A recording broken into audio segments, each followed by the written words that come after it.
Mon fils et ma belle-fille m'ont interdit de visiter leur maison pendant des années, prétendant qu'elle était en rénovation. Après leur mort, l'avocat m'a donné les clés et m'a dit, elle est à vous maintenant. Je prévois de la vendre, mais je devais d'abord la voir. Quand j'ai ouvert la porte, je ne pouvais plus respirer. N'oubliez pas de vous abonner à la chaîne et de commenter d'où vous regardez. Je me suis toujours considérée comme une femme pragmatique.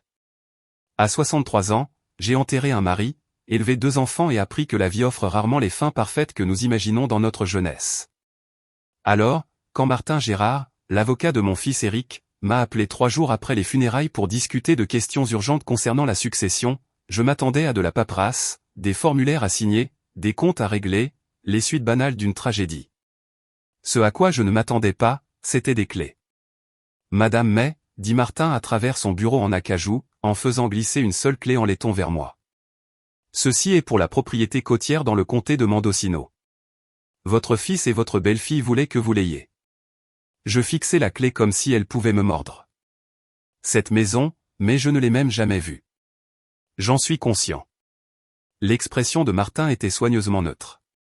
Le visage exercé d'un homme qui gardait les secrets des autres. Éric a été très précis dans son testament.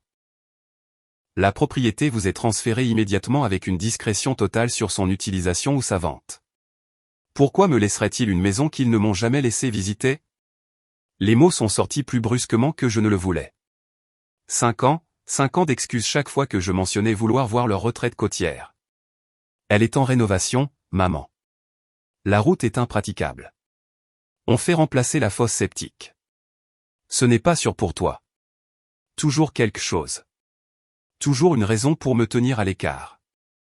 Martin s'éclaircit la gorge. Je pense que vous devriez la visiter avant de prendre toute décision de vente ou de disposition. Éric était catégorique là-dessus. Catégorique, répétai-je.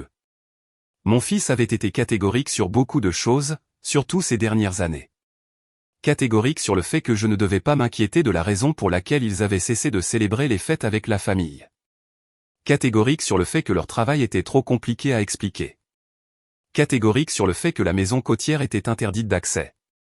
Et maintenant, il était mort. Ils l'étaient tous les deux.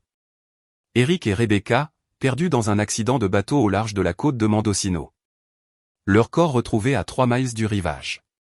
Les gardes-côtes ont dit que c'était la météo, une bourrasque soudaine, du genre qui surprend même les marins expérimentés. Rapide, brutale et finale. J'ai pris la clé. Le trajet vers le nord depuis Sacramento a duré environ 5 heures, la plupart passées à me convaincre que c'était stupide. J'aurais pu simplement confier la propriété à un agent immobilier, le laisser s'occuper des photos, de la mise en scène et de la vente. À mon âge, je n'avais rien à faire d'une résidence secondaire, surtout une perchée sur la côte reculée du nord de la Californie. Mais les mots de Martin me hantaient. Éric était catégorique. La maison se trouvait au bout d'un chemin privé, cachée derrière un mur de cyprès courbé et tordu par des décennies de vent côtier. Elle était plus grande que je ne l'avais imaginé. Une structure tentaculaire de 2 étages en cèdre vieilli et en verre, construite face à l'océan. Le soleil couchant peignait tout dans des tons d'ambre et d'or. Je suis resté assise dans ma voiture pendant 10 minutes, la clé à la main, essayant de comprendre pourquoi mon cœur battait la chamade. La porte d'entrée s'ouvrit facilement, presque avec empressement, comme si elle avait attendu. À l'intérieur, le hall d'entrée était impeccable. Les parquets en bois franc brillaient. L'air sentait légèrement le nettoyant au citron et autre chose. Antiseptique, clinique, pas l'odeur de moisi de l'abandon que j'attendais. Allô? Ma voix résonna dans l'espace vide. Pas de réponse, mais la maison semblait occupée d'une certaine manière, bourdonnant d'une présence récente. Je m'enfonçai plus profondément, passant devant un salon meublé de meubles simples et pratiques. Tout était propre. Trop propre. La cuisine montrait des signes d'utilisation régulière. Du liquide vaisselle près de l'évier. Un calendrier au mur marqué d'annotations de l'écriture soignée de Rebecca. La dernière entrée était datée de 4 jours avant leur mort. Livraison de fournitures 14 heures. Vérifier l'inventaire. Livraison de fournitures pour une maison soi-disant en rénovation. La première chambre que j'ai vérifiée était vide, à l'exception d'un lit d'hôpital. La deuxième avait 2 lits. La troisième en avait 3. Toutes de taille pour enfants, toutes équipées de potences pour intraveineuses et de moniteurs. Mes mains se mirent à trembler. J'ai trouvé la salle principale au 2e étage. 12 lits disposés en rangées soignées, chacun avec un équipement médical qui semblait cher et neuf. Des dossiers étaient suspendus au pied de chaque lit, bien que quelqu'un ait enlevé les noms, mais je pouvais voir des dates, des horaires de médicaments, des protocoles de traitement. L'écriture alternait entre le griffonnage agressif d'Eric et l'écriture précise de Rebecca. Au fond de la salle, une porte était légèrement entr'ouverte. Je l'ai poussée et j'ai trouvé ce qui ne pouvait être décrit que comme un laboratoire. Des microscopes, des réfrigérateurs avec des étiquettes de risque biologique, des étagères garnies de médicaments que je ne pouvais pas identifier. Un tableau blanc couvrait un mur, rempli de formules complexes et de notes qui ne signifiaient rien pour moi. Mais une phrase entourée d'un marqueur rouge était limpide. Protocole de traitement 7. Taux de réponse positive de 73%. Je me suis laissé tomber sur une chaise de bureau. Mes jambes soudainement instables. Mon fils et ma belle-fille avaient été médecins. Eric, un oncologue pédiatrique. Rebecca, une biochimiste chercheuse. Je savais qu'ils s'étaient rencontrés en travaillant au Stanford Medical Center. Je savais qu'ils avaient accepté des postes de consultants qui leur permettaient de travailler à domicile. Je savais qu'ils avaient perdu leur fille, Edith, à cause de la leucémie alors qu'elle n'avait que 7 ans. Ce que je ne savais pas, c'était ça, rien de tout ça. Je ne sais pas combien de temps je suis resté assise là avant de remarquer le classeur dans le coin. Il n'était pas verrouillé, invitant pratiquement à l'inspection. À l'intérieur, j'ai trouvé des dossiers organisés par année, chacun contenant des dizaines de fichiers. Pas des dossiers de patients, cela avait été enlevé ou détruit, mais de la correspondance, beaucoup de correspondance. Des lettres de parents désespérés, des emails imprimés sur papier, tous suivant le même schéma déchirant. Mon fils s'est vu refuser le traitement. L'assurance ne couvrira pas. L'hôpital dit qu'il n'y a plus rien à faire. S'il vous plaît, y a-t-il un espoir? Et des réponses d'Eric et Rebecca. Venez à Mendocino. Nous verrons ce que nous pouvons faire. J'ai trouvé des photos glissées dans un dossier. Des enfants jouant sur la plage en contrebas de la maison. Des enfants riant dans ce qui ressemblait à une salle de jeux improvisée que je n'avais pas encore découverte. Des enfants avec des têtes chauves et des bras maigres, mais souriants. Toujours souriants. Une photo montrait mon fils et ma belle-fille avec un groupe d'autres adultes en blouse médicale. La légende écrite de la main de Rebecca. Réunion d'équipe. Mars 2024. Le protocole du docteur Grégory est prometteur. Une équipe? Quelle équipe? J'entendis la porte d'entrée s'ouvrir en bas. Des pas dans le hall. Plus d'une personne. Des voix. Basses. Inquiètes. Sur quelle est là? La voiture dehors. Ça doit être elle. Gérard a dit qu'il lui avait donné les clés il y a 3 jours. Est-ce qu'elle sait? Eric lui a-t-il dit quelque chose? Non. Il était catégorique là-dessus. Encore ce mot, catégorique. Je me suis levé, tenant toujours un dossier, et je me suis dirigé vers le haut de l'escalier. 3 personnes se tenaient dans le hall d'entrée en bas, tout en civil, mais avec l'allure déterminée de professionnels de la santé. Ils levèrent les yeux quand ils entendirent mon pas craquer sur le palier. La femme en face, asiatique, au début de la quarantaine, parla la première. Madame May, je suis le docteur Clara Grégory. J'ai travaillé avec votre fils et votre belle-fille. Travailler avec eux à faire quoi exactement? Ma voix était plus stable que je ne le sentais. Le docteur Grégory échangea un regard avec ses compagnons. Peut-être devrions-nous nous asseoir. Il y a beaucoup à expliquer. Commencez par pourquoi mon fils a transformé sa maison en hôpital sans me le dire. Pas seulement un hôpital, dit doucement le docteur Grégory, un refuge. Et il ne vous l'a pas dit parce qu'il vous protégeait. Ce que nous faisons ici, ce qu'Eric et Rebecca faisaient, existe dans une zone grise légale.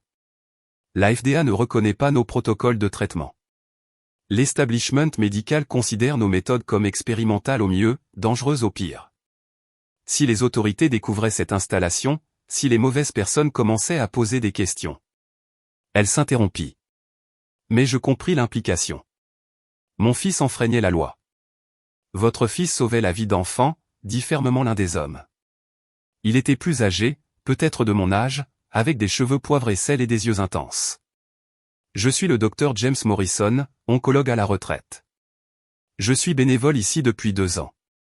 Pendant ce temps, j'ai vu des enfants qui avaient été renvoyés chez eux pour mourir entrés en rémission complète.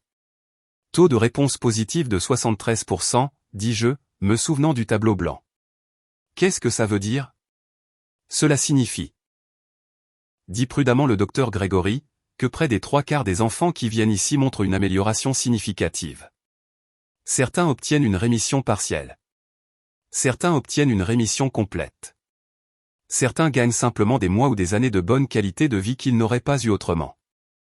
Je descendis lentement les escaliers, mon esprit s'emballant. Et les 27% restants? Silence. Puis le docteur Morrison. Nous les perdons, mais nous les perdons avec dignité. Entourés de gens qui s'en soucient, au lieu de chambres d'hôpital stériles où ils sont soumis à des procédures douloureuses que tout le monde sait inefficaces. Combien d'enfants, demandai-je. Combien sont passés par ici? 63, dit le docteur Gregory. En 5 ans. 63 enfants. 63 familles. 63 raisons pour lesquelles mon fils avait gardé ce secret. La 3e personne, un homme plus jeune qui n'avait pas encore parlé, s'avança. Madame May, nous devons connaître vos intentions. Eric et Rebecca sont partis, mais le travail ne doit pas s'arrêter. Nous avons 4 enfants ici en ce moment dans la maison d'amis en bas de la colline. Ils sont stables, mais ils ont besoin d'un traitement continu. Si vous décidez de vendre cette propriété, si vous contactez les autorités, si vous...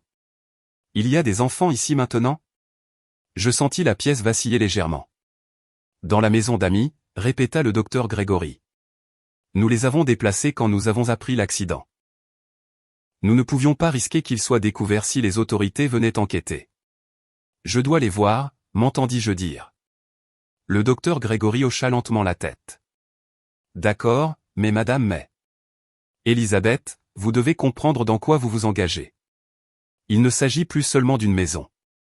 Il s'agit de 4 enfants dont les familles nous les ont confiés. Il s'agit d'une équipe de professionnels de la santé qui croient en ce travail et il s'agit de l'héritage de votre fils. Elle me tendit une tablette. Sur l'écran, il y avait une vidéo datée de 6 mois plus tôt. Eric et Rebecca étaient assis côte à côte, regardant directement la caméra, me regardant. Maman, dit la voix enregistrée d'Eric, si tu regardes ça, c'est que quelque chose nous est arrivé et ça veut dire que tu as découvert ce que nous faisions. Je sais que tu dois être confuse, probablement en colère, peut-être même effrayée. Rebecca prit sa main à l'écran. Nous voulions te le dire, dit-elle tant de fois. Mais nous ne pouvions pas risquer de t'exposer à une responsabilité légale. Nous ne pouvions pas risquer que quelqu'un t'utilise pour nous atteindre. Mais maintenant, c'est à toi, continua Eric. La maison, l'équipement, les protocoles, tout. Nous avons laissé des instructions détaillées à Martin Gérard. Le choix t'appartient, maman. Tu peux fermer tout ça, vendre la propriété, t'en aller sans problème.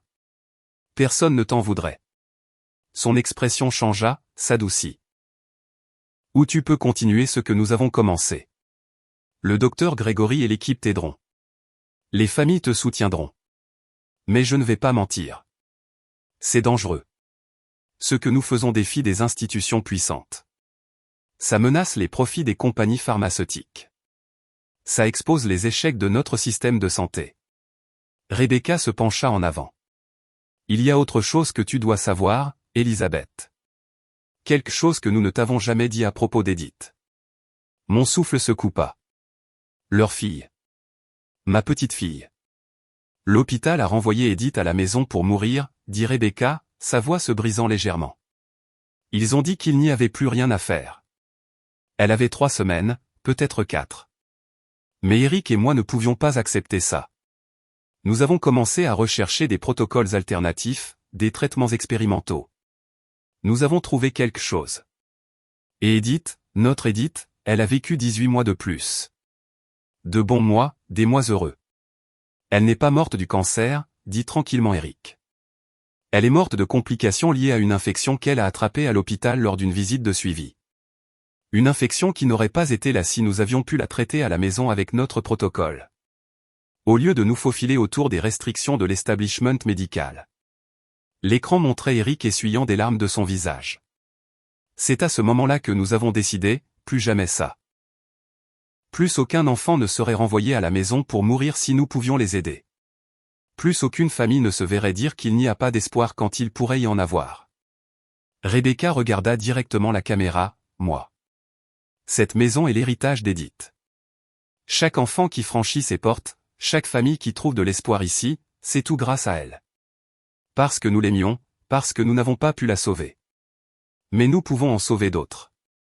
Les derniers mots d'Eric. Le choix t'appartient, maman. Mais quoi que tu décides, sache que nous t'aimons et que nous te faisons confiance. Nous l'avons toujours fait.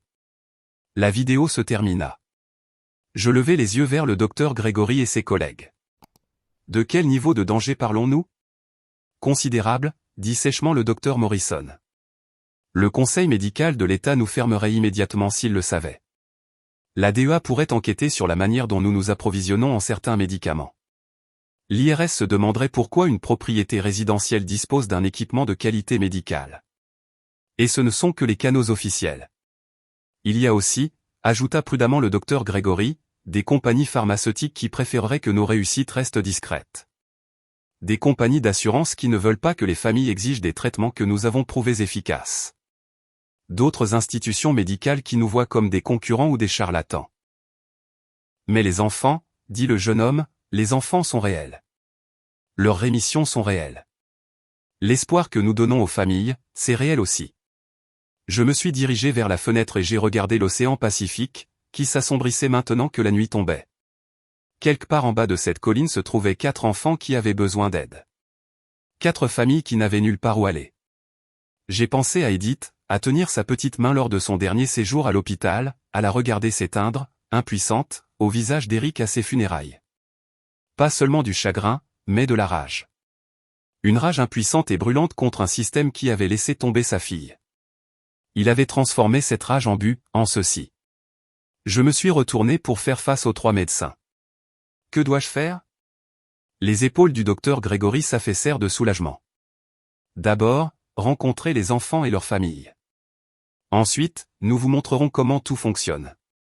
Les protocoles, la chaîne d'approvisionnement, les mesures de sécurité qu'Eric et Rebecca ont mises en place. Après cela, nous trouverons une solution ensemble. Il y a encore une chose, dit le docteur Morrison, quelque chose que vous devez savoir avant de vous engager.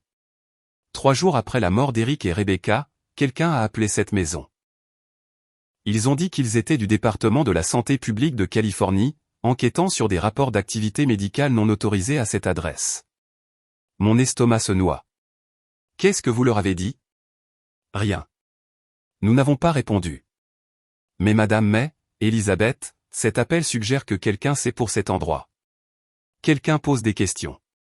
L'accident qui a tué votre fils et votre belle-fille. Sommes-nous sûrs que c'était un accident? La question flottait dans l'air comme de la fumée. Je regardais la clé dans ma main. La clé que Martin Gérard m'avait donnée. La clé des secrets de mon fils. La clé d'un mystère qui devenait soudainement beaucoup plus sombre et plus dangereux que je ne l'avais imaginé. Montrez-moi les enfants, dis-je. Combien de temps reste-t-il généralement, demandai-je. Ça dépend de l'état de l'enfant. Certains pendant des semaines, d'autres pendant des mois. Nous avons eu une famille ici pendant près d'1 an. Elle s'arrêta à la porte de la maison d'amis. Avant d'entrer, vous devez savoir. Ces familles sont terrifiées en ce moment. Elles faisaient entièrement confiance à Eric et Rebecca. Elles ne vous connaissent pas, devraient-elles me faire confiance? Je ne sais même pas ce que je fais.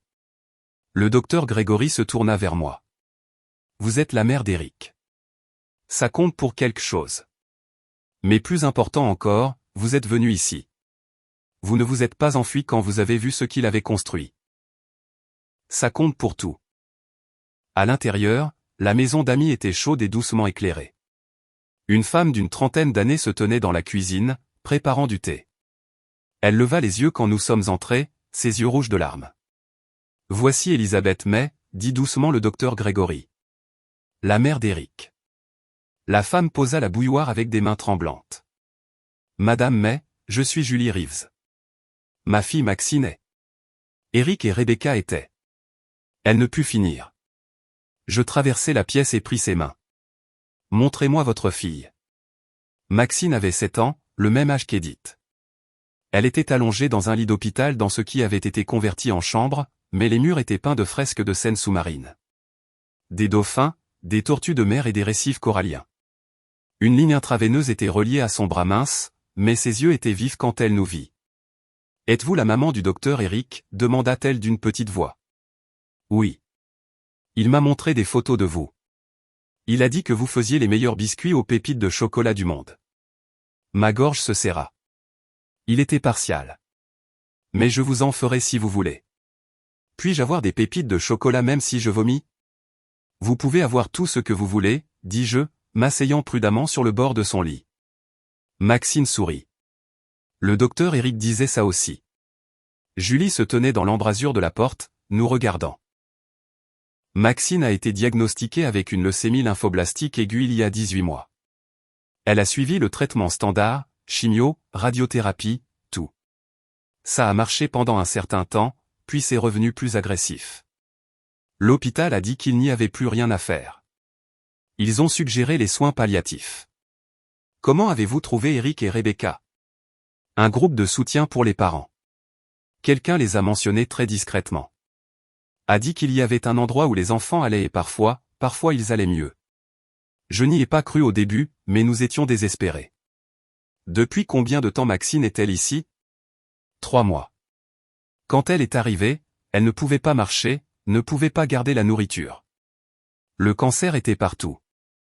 La voix de Julie se brisa. Maintenant, regardez-la. Elle lit des livres à chapitres. Elle a fait ce dessin. Elle montra un dessin coloré scotché au mur. Une famille se tenant la main sur une plage. Quel est le pronostic ? Répondit le docteur Grégory. Ces dernières analyses ont montré que les tumeurs rétrécissaient. Pas disparues, mais considérablement réduites. Si les progrès continuent à ce rythme, elle pourrait atteindre la rémission d'ici 6 mois. J'ai rencontré 3 autres enfants cette nuit-là. Marcus, 9 ans, atteint d'ostéosarcome. Lily, 5 ans, atteinte de neuroblastome, et Thomas, 12 ans, atteint d'une forme rare de cancer du cerveau. Chacun avait une histoire comme celle de Maxine, abandonnée par le système conventionnel, laissée pour compte, envoyée ici en dernier recours. Et chacun montrait des signes d'amélioration. Au moment où je suis retourné à la maison principale, il était plus de minuit. Le docteur Morrison m'attendait avec du café. « Vous avez bien géré ça ?» dit-il en me tendant une tasse. Je n'ai rien géré. J'ai juste écouté. C'est plus que ce que la plupart des gens font. Il s'installa dans un fauteuil en face de moi. Elisabeth, nous devons discuter de la logistique. Avec le départ d'Eric et Rebecca, nous avons besoin de quelqu'un pour prendre la propriété légale de cette opération. Quelqu'un qui peut signer pour les livraisons, interagir avec les fournisseurs, gérer toute demande officielle. Cette personne doit être vous. Je n'ai pas de formation médicale. Vous n'en avez pas besoin pour le côté administratif. Le docteur Grégory et moi gérons les protocoles médicaux, mais la maison est à votre nom maintenant. Les services publics, les impôts fonciers, toute correspondance officielle. Tout vous parvient, ce qui signifie que si quelque chose ne va pas, c'est vous qui êtes exposé. Je sirotais le café en réfléchissant. Et les autres membres de l'équipe ? Combien de personnes connaissent cet endroit ? 5 membres du personnel médical principal, y compris Clara et moi. 3 infirmières qui se relaient. 2 bénévoles qui s'occupent des fournitures et de la logistique, et les familles, bien sûr. C'est plus d'une douzaine de personnes qui gardent un secret. Tout le monde a été soigneusement sélectionné. Tout le monde a un intérêt dans l'affaire. Soit ils ont perdu quelqu'un à cause des défaillances du système, soit ils croient en ce que nous faisons assez pour risquer leur carrière. Le docteur Morrison se pencha en avant. Mais vous avez raison de vous inquiéter. Plus il y a de personnes impliquées, plus le risque de divulgation est grand. Et le financement ? L'équipement médical, les médicaments. Ça doit coûter une fortune. Eric et Rebecca ont liquidé la plupart de leurs économies. Ils ont également accepté des dons anonymes de familles reconnaissantes. Rien qui puisse être retracé à des patients spécifiques. Rien qui ait déclenché des exigences de déclaration. Ça a été suffisant, à peine. Et maintenant nous devons trouver comment continuer sans eux. La chaîne d'approvisionnement qu'Eric a établie, les contacts qui fournissent des médicaments au noir, le réseau de professionnels sympathiques. Tout passait par lui. Certaines de ces personnes ne travailleront plus avec nous. Elles ont trop peur. Une pensée me vint. L'appel téléphonique que vous avez mentionné du département de la santé publique. Avez-vous toujours le numéro? Le docteur Morrison sortit son téléphone et me montra le journal d'appel. Je reconnus l'indicatif régional. San Francisco, mais quand j'ai essayé de le rappeler depuis mon téléphone, j'ai eu un message de numéro déconnecté. Téléphone prépayé, dis-je. Celui qui a appelé ne voulait pas être tracé. Ce qui suggère que ce n'était pas une demande légitime du gouvernement, dit le docteur Gregory en entrant dans la pièce. J'ai réfléchi à ça. Si l'État soupçonnait vraiment une activité médicale non autorisée, ils enverraient des enquêteurs sans préavis. Ils n'appelleraient pas à l'avance pour nous avertir. Alors, qui a appelé, demandai-je. Quelqu'un qui cherche des informations. Quelqu'un qui soupçonne mais ne sait pas avec certitude. Le docteur Morrison se leva et se dirigea vers la fenêtre. La question est, que soupçonne-t-il et comment les empêcher d'en apprendre davantage? J'ai passé les 2 heures suivantes à examiner les dossiers d'Eric. Il avait été méticuleux, documentant chaque traitement, chaque résultat, chaque modification de protocole. Mais il avait aussi été paranoïaque. Les noms des patients étaient codés. Les informations de contact des familles étaient cryptées. Les chaînes d'approvisionnement étaient délibérément compliquées avec de multiples intermédiaires pour empêcher quiconque de remonter à la source.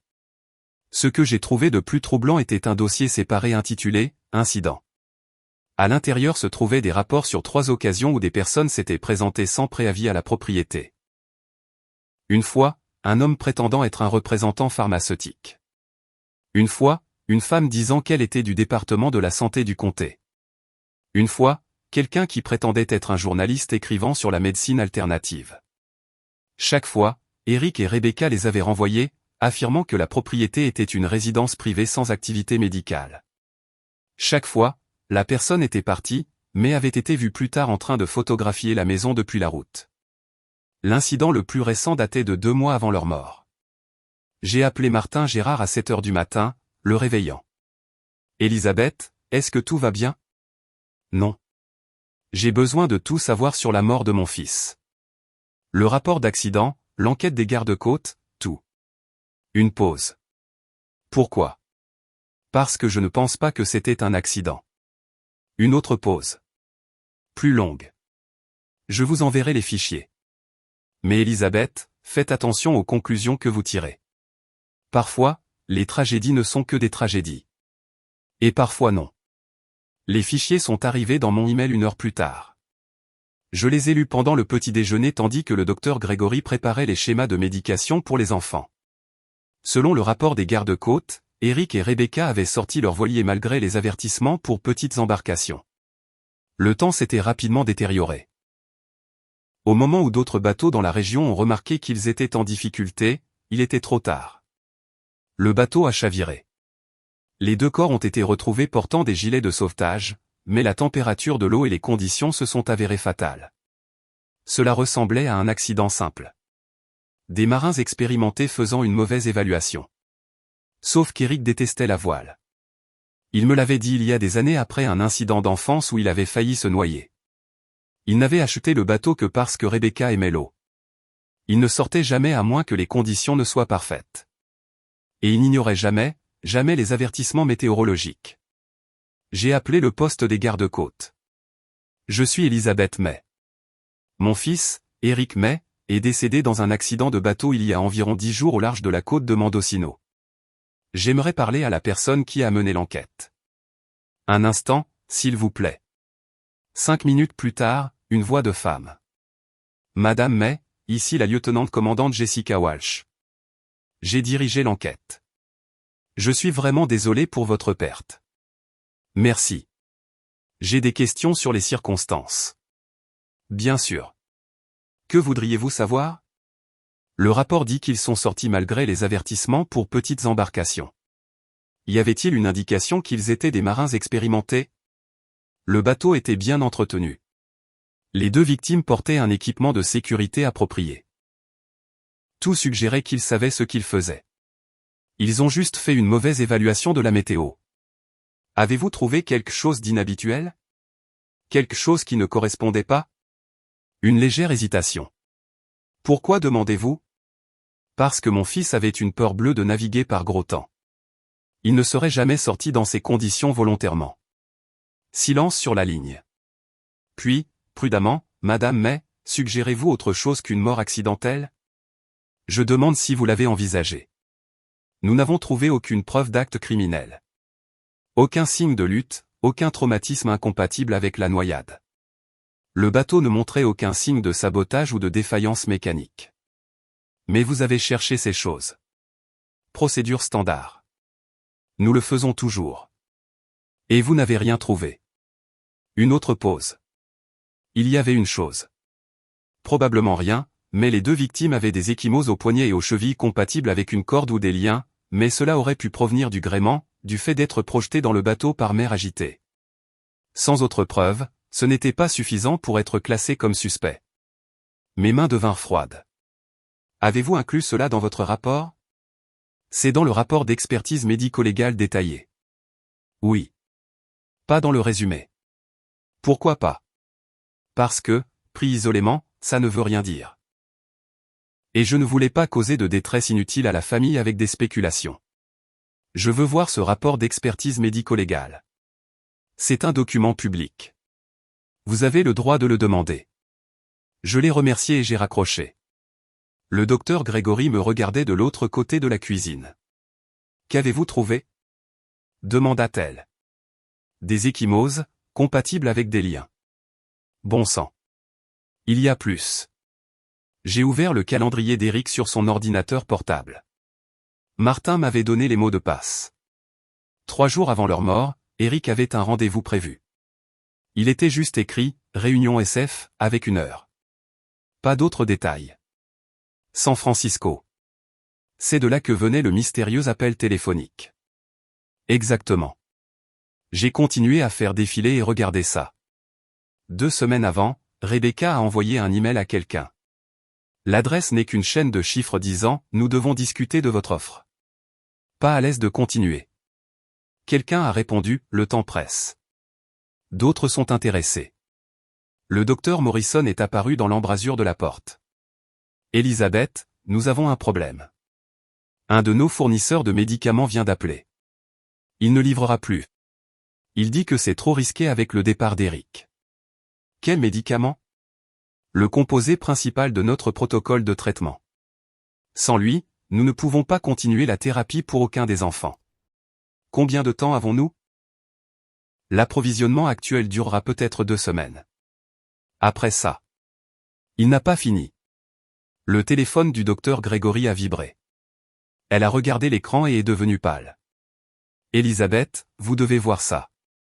Elle m'a montré un SMS d'un numéro inconnu. Nous savons pour les enfants. Nous savons ce que vous faites. Vous avez 48 heures pour fermer et évacuer ou nous prévenons les autorités. C'est votre seul avertissement. Je fixais le message. Quand est-ce arrivé? À l'instant. Mais ce n'est pas envoyé à mon numéro habituel. C'est envoyé au téléphone d'urgence qu'Éric avait configuré. Celui que seuls les membres de l'équipe et les familles sont censés connaître. Quelqu'un de l'intérieur, demanda le docteur Morrison. Ou quelqu'un qui a eu accès au dossier d'Éric. Je me suis levé, mon esprit s'emballant. Nous devons déplacer les enfants ce soir. Les déplacer où? Demanda le docteur Grégory. C'est la seule installation que nous ayons. Alors nous en trouverons une autre. Parce que si quelqu'un menace de nous dénoncer, il sait où nous sommes. Et s'il sait où nous sommes, les enfants ne sont pas en sécurité. Elisabeth, dit lentement le docteur Morrison, si nous déplaçons les enfants, nous avons besoin d'un endroit où les emmener, un endroit avec du matériel médical, un endroit sécurisé, un endroit qui ne soulèvera pas de questions. Ça n'existe pas. Alors nous le créerons. J'ai regardé l'océan, la maison que mon fils avait construite, l'héritage qu'il m'avait laissé. 4 enfants à l'étage qui dépendaient de nous. 4 familles qui n'avaient nulle part où aller et quelqu'un là dehors qui regardait, menaçait, peut-être responsable de la mort de mon fils. La voix d'Éric résonna dans ma mémoire. Le choix t'appartient, maman. Nous ne fermons pas, dis-je. Et nous ne fuyons pas. Mais nous devons savoir qui nous menace et pourquoi. Docteur Grégory, Pouvez-vous tracer ce SMS? Je peux essayer. Faites-le. Dr Morrison, contactez chaque membre de l'équipe. Découvrez si quelqu'un a été approché, menacé, s'est vu offrir de l'argent pour informer. Quelqu'un en sait trop. Et je veux savoir comment. Et vous? Demanda le docteur Morrison. Je vais à San Francisco. Je vais découvrir qui mon fils a rencontré 3 jours avant de mourir. J'ai attrapé mes clés et je me suis dirigé vers la porte.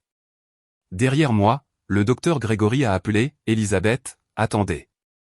Vous ne savez pas dans quoi vous vous engagez. » Je me suis retourné. Non, mais je sais ce que je protège, et c'est suffisant. Le soleil du matin se levait sur le Pacifique alors que je m'éloignais de la maison en voiture, laissant les enfants et leurs familles derrière moi, me dirigeant vers des réponses que je n'étais pas sûr de vouloir trouver. Mais il n'y avait plus de retour en arrière possible. L'adresse dans le calendrier d'Eric m'a conduite à une tour de bureau en verre dans le quartier financier de San Francisco. Pas de nom de société indiqué, juste suite 1847. Je suis resté assise dans ma voiture de l'autre côté de la rue pendant 20 minutes, regardant les gens aller et venir, essayant de trouver du courage. Finalement, j'ai traversé la rue et suis entré dans le hall. L'annuaire du bâtiment indiquait que la suite 1847 appartenait à Meridian Strategic Partners. Le nom ne me disait rien. L'ascenseur s'ouvrit sur un étage de bureaux calme et cher. La suite de Meridian avait des portes en verre dépoli et une réception conçue pour intimider. Tout en marbre et en chrome et des meubles modernes inconfortables. Puis-je vous aider? La réceptionniste était jeune, soignée et me regardait comme les gens regardent les touristes perdus. Je suis ici au sujet d'une réunion qui a eu lieu il y a 3 semaines. Mon fils, Eric May, a rencontré quelqu'un de ce bureau. Son expression n'a pas changé. Je suis désolé, je n'ai aucune information à ce sujet. Avez-vous un rendez-vous? Non, mais... Alors je ne peux pas vous aider. Si vous souhaitez prendre rendez-vous avec l'un de nos consultants, je peux prendre vos informations. Que fait Meridian Strategic Partners? Nous fournissons des services de conseil en affaires aux organisations de soins de santé. La réponse était fluide, répétée. Maintenant, si vous voulez bien m'excuser. Mon fils est mort. Les mots sont sortis plus durs que je ne le voulais. Il a rencontré quelqu'un ici 3 jours avant de mourir dans un accident qui semble de moins en moins accidentel. Alors soit vous me dites qui il a rencontré, soit je commence à passer des appels à tous les journalistes de cette ville sur la façon dont une société de conseil pourrait être liée à sa mort.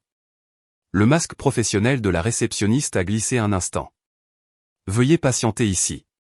Elle a disparu par une porte derrière son bureau. Je suis resté dans la réception, le cœur battant, me demandant si je venais de commettre une terrible erreur. 5 minutes plus tard, un homme est sorti. La cinquantaine, costume cher. Le genre de visage qui avait passé des années à apprendre à ne rien révéler. Madame May, je suis Richard Kovacs, associé principal. Veuillez venir dans mon bureau. Son bureau donnait sur la ville. Tout enfenêtré en puissance. Il m'a fait signe de m'asseoir mais est resté debout. Un subtil jeu de domination. Je suis vraiment désolé pour votre fils, dit-il. Eric était un homme brillant. Vous le connaissiez. Nous nous sommes rencontrés une fois il y a 3 semaines, comme vous l'avez dit. Il est venu pour discuter d'une proposition d'affaires. Quel genre de proposition? Kovacs se dirigea vers son bureau, prit un dossier, le reposa sans l'ouvrir. Madame May, avant de continuer, j'ai besoin de comprendre ce que vous savez sur le travail de votre fils.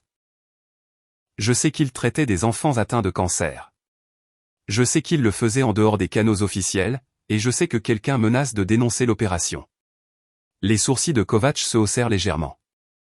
Vous êtes remarquablement bien informé. Je suis sa mère et je possède la propriété maintenant. Alors dites-moi ce qu'il voulait de vous. Kovacs s'assit enfin, joignant les doigts.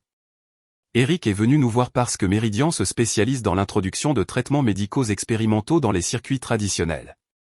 Nous travaillons avec des sociétés pharmaceutiques, des hôpitaux, des agences de réglementation.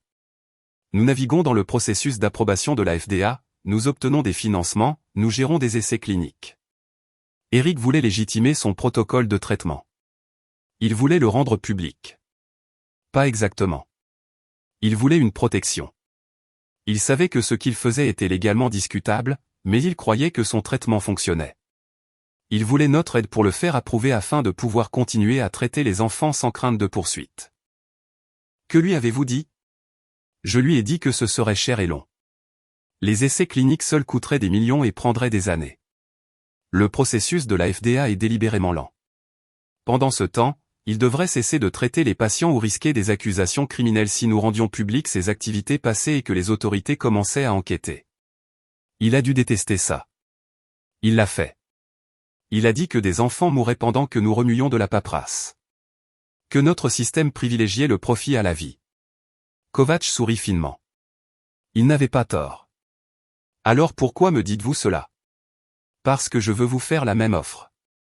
Le protocole de traitement de votre fils a du potentiel. Un réel potentiel. Si vous travaillez avec nous, nous pouvons légitimer l'opération, vous protéger légalement et potentiellement aider des milliers d'enfants au lieu de quelques dizaines. Cela semblait parfait. Trop parfait. Quel est le piège? Pas de piège. Nous le structurerions comme un partenariat. Vous fournissez le protocole et les données. Nous fournissons l'expertise réglementaire et le financement. Finalement, si l'approbation de la FDA est obtenue, nous accorderions une licence pour le traitement aux sociétés pharmaceutiques. Tout le monde en profite, tout le monde est protégé. Et les enfants actuellement en traitement devraient être transférés aux soins conventionnels pendant le processus d'approbation. Nous ne pouvons pas avoir de patients actifs dans une installation non autorisée alors que nous cherchons l'approbation de la FDA. Cela saperait toute la demande. Voilà. Vous voulez que je ferme l'installation temporairement jusqu'à ce que nous naviguions dans le processus réglementaire? Des enfants mourront. Certains enfants pourraient mourir, corrigea Kovacs. Mais des milliers d'autres pourraient vivre une fois que le traitement sera approuvé et disponible dans tout le pays. N'est-ce pas un sacrifice qui en vaut la peine? Je me suis levé. Mon fils vous a dit non, n'est-ce pas? Il avait besoin de temps pour y réfléchir. Il vous a dit non, répétai-je. Et 3 jours plus tard, il était mort. L'expression de Kovacs se durcit. Madame May, je comprends votre deuil, but était sa sérious accusation. It's not en accusation. It's en observation. He moved towards the door. Thank you for your time. Elizabeth, may I call you Elizabeth? Think about what you're protecting. A handful of children in an illegal facility versus a treatment that could be available in every children's hospital in America. Your son was too emotional to see the big picture. I hope you're not. Je suis parti sans répondre. Dans l'ascenseur, mes mains tremblaient tellement que j'ai dû m'agripper à la rampe. L'offre de Kovacs semblait légitime, voire altruiste. Mais quelque chose clochait. Le timing, la pression, la façon dont il avait écarté la vie de 4 enfants comme des pertes acceptables. J'étais à mi-chemin du retour à Mendocino quand le docteur Gregory a appelé. Elisabeth, où es-tu? Je rentre. J'ai découvert qui Eric a rencontré. Je t'expliquerai en arrivant. Tu dois venir vite. Nous avons un problème. Mon estomac se noie. Les enfants? Les enfants vont bien. Mais Julie Reeves, la mère de Maxine, elle dit que nous devons partir. Elle a reçu un appel de son ex-mari. Il menace de nous signaler au service de protection de l'enfance si elle ne ramène pas Maxine à la maison immédiatement. Pour quel motif? Il prétend qu'elle met Maxine en danger en la gardant dans une installation médicale non autorisée. Il dit qu'il a consulté des avocats, qu'il pourrait obtenir la garde exclusive sur cette base. Comment l'a-t-il découvert? C'est ce que nous essayons de comprendre. Julie jure qu'elle ne lui a rien dit. Il n'a pas été impliqué dans la vie de Maxine depuis 2 ans. Soudain, il appelle, profère des menaces, se comporte comme le père concerné de l'année. Quelqu'un l'a contacté, dis-je. Quelqu'un lui a dit où trouver un levier. C'est ce que nous pensons aussi. Mais Elisabeth, s'il va jusqu'au bout, si les services de protection de l'enfance se présentent, nous ne pouvons pas cacher 4 enfants. L'établissement serait exposé. Les autres familles paniqueraient. Tout s'effondrerait. Je suis à 2 heures de route. Peux-tu calmer Julie jusqu'à mon arrivée? Je peux essayer. Mais elle est terrifiée à l'idée de perdre Maxine. Dis-lui que j'arrive. Dis-lui que nous allons trouver une solution. J'ai appuyé plus fort sur l'accélérateur, regardant le compteur de vitesse grimper. Mon téléphone a de nouveau sonné. Martin Gérard. Cette fois, Elisabeth, je viens de recevoir un appel très étrange. Un homme prétendant être du conseil médical de Californie me posant des questions sur une propriété que vous avez récemment héritée dans le comté de Mendocino. Demandant spécifiquement s'il y avait eu du matériel médical ou des fournitures transférées avec la propriété. Que lui avez-vous dit? Que je ne pouvais pas discuter des affaires de mes clients. Mais Elisabeth, ce n'est pas bon. Le conseil médical ne fait pas d'enquêtes informelles. Ils enquêtent sur la base de plaintes formelles. Quelqu'un a déposé une plainte ou quelqu'un veut nous faire croire qu'il l'a fait. Le numéro d'où il a appelé, j'ai essayé de rappeler, déconnecté, tout comme cet appel du département de la santé publique. D'autres téléphones prépayés. D'autres menaces intraçables. Martin, j'ai besoin que vous fassiez des recherches sur quelque chose. Une société appelée Meridian Strategic Partners à San Francisco. Découvrez qui la possède, qui la finance, quelle est leur véritable activité. Pourquoi? Parce que je pense qu'ils sont liés à la mort d'Eric. Et je pense qu'ils intensifient leurs actions. De retour à la maison, j'ai trouvé Julie Reeves en larmes. Maxine s'accrochait à elle. Le docteur Gregory et le docteur Morrison se tenaient à proximité, l'air impuissant. Il dit qu'il aura la police ici demain, sanglotait Julie. Il dit que Maxine a été kidnappée, que je suis impliqué dans une fraude médicale. Il a demandé la garde d'urgence. Je me suis agenouillé à côté du lit de Maxine. La petite fille avait l'air terrifiée, son amélioration des dernières semaines soudainement fragile face à cette nouvelle menace. Julie, regarde-moi, dis-je fermement. Ton ex-mari est-il du genre à développer soudainement une préoccupation parentale? Non, il est parti quand Maxine a été diagnostiquée. Il a dit qu'il ne pouvait pas le supporter. Je n'ai pas eu de ses nouvelles depuis 2 ans, sauf des demandes pour mettre fin à la pension alimentaire. Alors, quelqu'un l'a convaincu que c'était une opportunité. De l'argent peut-être, ou un levier pour quelque chose d'autre qu'il veut. Mais le timing, juste après les menaces, juste après ma visite à San Francisco, ce n'est pas une coïncidence. Que faisons-nous? Nous bluffons. S'il demande la garde d'urgence, il devra en préciser les motifs. Il devra admettre qu'il sait que Maxine est ici, ce qui signifie admettre qu'il a été informé d'une installation médicale illégale et qu'il ne l'a pas signalée immédiatement. Cela le rend complice. Le docteur Morrison fronça les sourcils. C'est risqué. Si ça va au tribunal. Ça n'ira pas au tribunal parce que je vais l'appeler tout de suite et lui expliquer exactement dans quoi il s'est engagé. Julie me donna le numéro avec des mains tremblantes. J'ai composé, mettant le téléphone sur haut-parleur. Un homme a répondu à la deuxième sonnerie. Ouais. Monsieur Reeves. Mon nom est Elisabeth May. Je suis la propriétaire de la propriété où votre fils séjourne actuellement. L'hôpital illégal. Je sais tout. Vous allez en prison, madame. Peut-être. Mais laissez-moi vous expliquer ce qui se passera avant cela.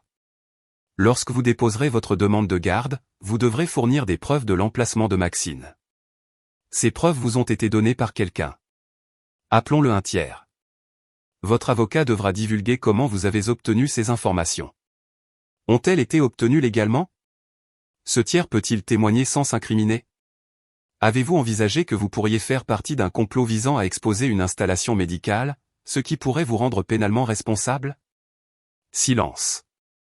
De plus, continuez-je, les dossiers médicaux de Maxine feront partie de l'audience de garde. Ces dossiers montreront qu'elle était mourante quand elle est arrivée ici il y a 3 mois. Ils montreront qu'elle s'améliore maintenant. Un juge voudra savoir pourquoi vous essayez de la retirer d'un traitement qui fonctionne. Se pourrait-il que vous soyez payé pour le faire? Je ne le suis pas. Personne ne me paie. Alors pourquoi maintenant? Pourquoi, après 2 ans d'abandon de votre fille, vous souciez-vous soudainement de son traitement médical? Plus de silence. Puis, quelqu'un m'a appelé. M'a dit que Julie avait Maxine dans une sorte d'établissement de charlatans. M'a dit que je devais savoir. Qui vous a appelé? Je ne sais pas. Numéro bloqué. Ils ont dit que si je ne faisais rien, si Maxine mourait dans cet endroit, je serais responsable. Et ils ont suggéré de demander la garde. Ils ont dit que c'était le seul moyen de la protéger. Monsieur Reeves, vous êtes manipulé. Quelqu'un vous utilise pour fermer cet établissement. Si vous poursuivez cette demande de garde, vous perdrez. Pire, vous vous exposerez à une responsabilité légale. Mais si vous appelez votre avocat tout de suite et que vous retirez la demande, en prétendant que vous agissiez sur la base de fausses informations, cela se terminera tranquillement. Pourquoi devrais-je vous faire confiance? Parce que Maxine s'améliore. Parce que Julie a été une meilleure mère que nous ne pourrions jamais l'être. Et parce que celui qui vous a appelé ne se soucie pas de votre fille, il se soucie de nous faire fermer. Ne les laissez pas vous utiliser. Une longue pause. Je dois y réfléchir. Vous avez jusqu'à demain matin. Après cela, je vais moi-même à la police et je signale que quelqu'un utilise le harcèlement et de fausses accusations pour interférer avec un traitement médical. Je leur fournirai tout. Les appels téléphoniques mystérieux, les menaces, votre implication soudaine. Laissons-les remonter jusqu'à la personne derrière tout ça. J'ai raccroché. Julie me fixait. Est-ce que ça va marcher? Je ne sais pas, mais nous venons de bluffer quelqu'un. Maintenant, nous verrons comment il réagit. Le téléphone du docteur Grégory a vibré. Elle a regardé l'écran et son visage est devenu blanc. Elisabeth, vous devez voir ça maintenant. Elle m'a montré un email envoyé d'un compte anonyme à tous les membres de notre équipe simultanément. Vous avez eu votre avertissement. Puisque vous avez choisi de l'ignorer, nous allons de l'avant. Le Conseil médical de Californie recevra un rapport complet demain matin détaillant l'activité médicale non autorisée à la propriété de Mendocino. Le FBI recevra des informations sur l'approvisionnement illégal de médicaments. La police locale sera informée des préoccupations de mise en danger d'enfants. D'ici demain à la même heure, Elisabeth May sera en état d'arrestation. Les enfants seront sous la garde de l'État, et cette opération illégale sera définitivement fermée. Vous ne pouvez pas arrêter cela. Vous auriez dû accepter l'accord. Le docteur Morrison a lu par-dessus mon épaule. L'accord? Ils veulent dire Méridian. Kovacs, dis-je doucement. Il a fait l'offre ce matin. Quand j'ai refusé, il a activé le plan B, que faisons-nous? Demanda le docteur Grégory. S'ils font un rapport demain, alors nous faisons un rapport ce soir. D'abord. J'ai sorti mon téléphone. Nous documentons tout. Chaque traitement, chaque succès, chaque enfant que nous avons aidé. Nous prenons de l'avance sur le récit. Elisabeth, si nous rendons ça public, nous serons arrêtés, a dit le docteur Morrison, nous tous. Peut-être. Ou peut-être que si nous racontons l'histoire correctement, si nous montrons ce qu'Eric a accompli, si nous en faisons une histoire sur les enfants plutôt que sur les technicalités légales, peut-être que l'opinion publique nous protégera assez longtemps pour que ça compte. C'est un énorme pari, a dit le docteur Grégory. Ne rien faire aussi. J'ai regardé les visages de mon équipe, effrayés, épuisés, mais toujours déterminés. Eric et Rebecca n'ont pas construit cet endroit en jouant la sécurité. Ils l'ont construit en croyant que la vie de certains enfants importait plus que les règles bureaucratiques. Je ne laisserai pas leur travail se terminer parce que quelqu'un veut en tirer profit. J'ai cherché dans mes contacts et j'ai trouvé le numéro de la seule journaliste que j'avais rencontrée il y a des années, quelqu'un qui avait écrit avec sympathie sur le cas d'Edith. Catherine, c'est Elisabeth May. J'ai une histoire pour vous. Une grosse. Mais j'ai besoin qu'elle soit publiée demain matin avant que quiconque d'autre ne puisse contrôler le récit. À quel point grosse?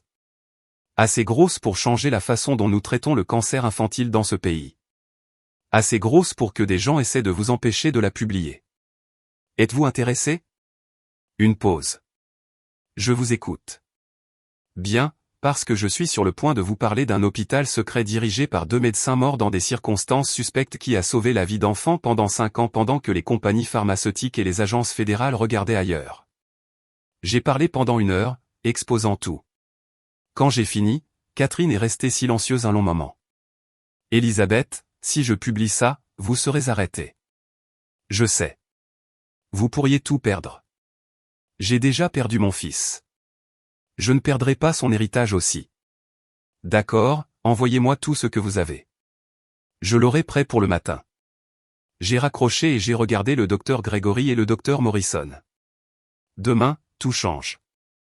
Ce soir, nous mettons chaque élément de preuve que nous avons entre les mains de Catherine, chaque histoire de succès, chaque dossier de traitement, chaque enfant que nous avons sauvé.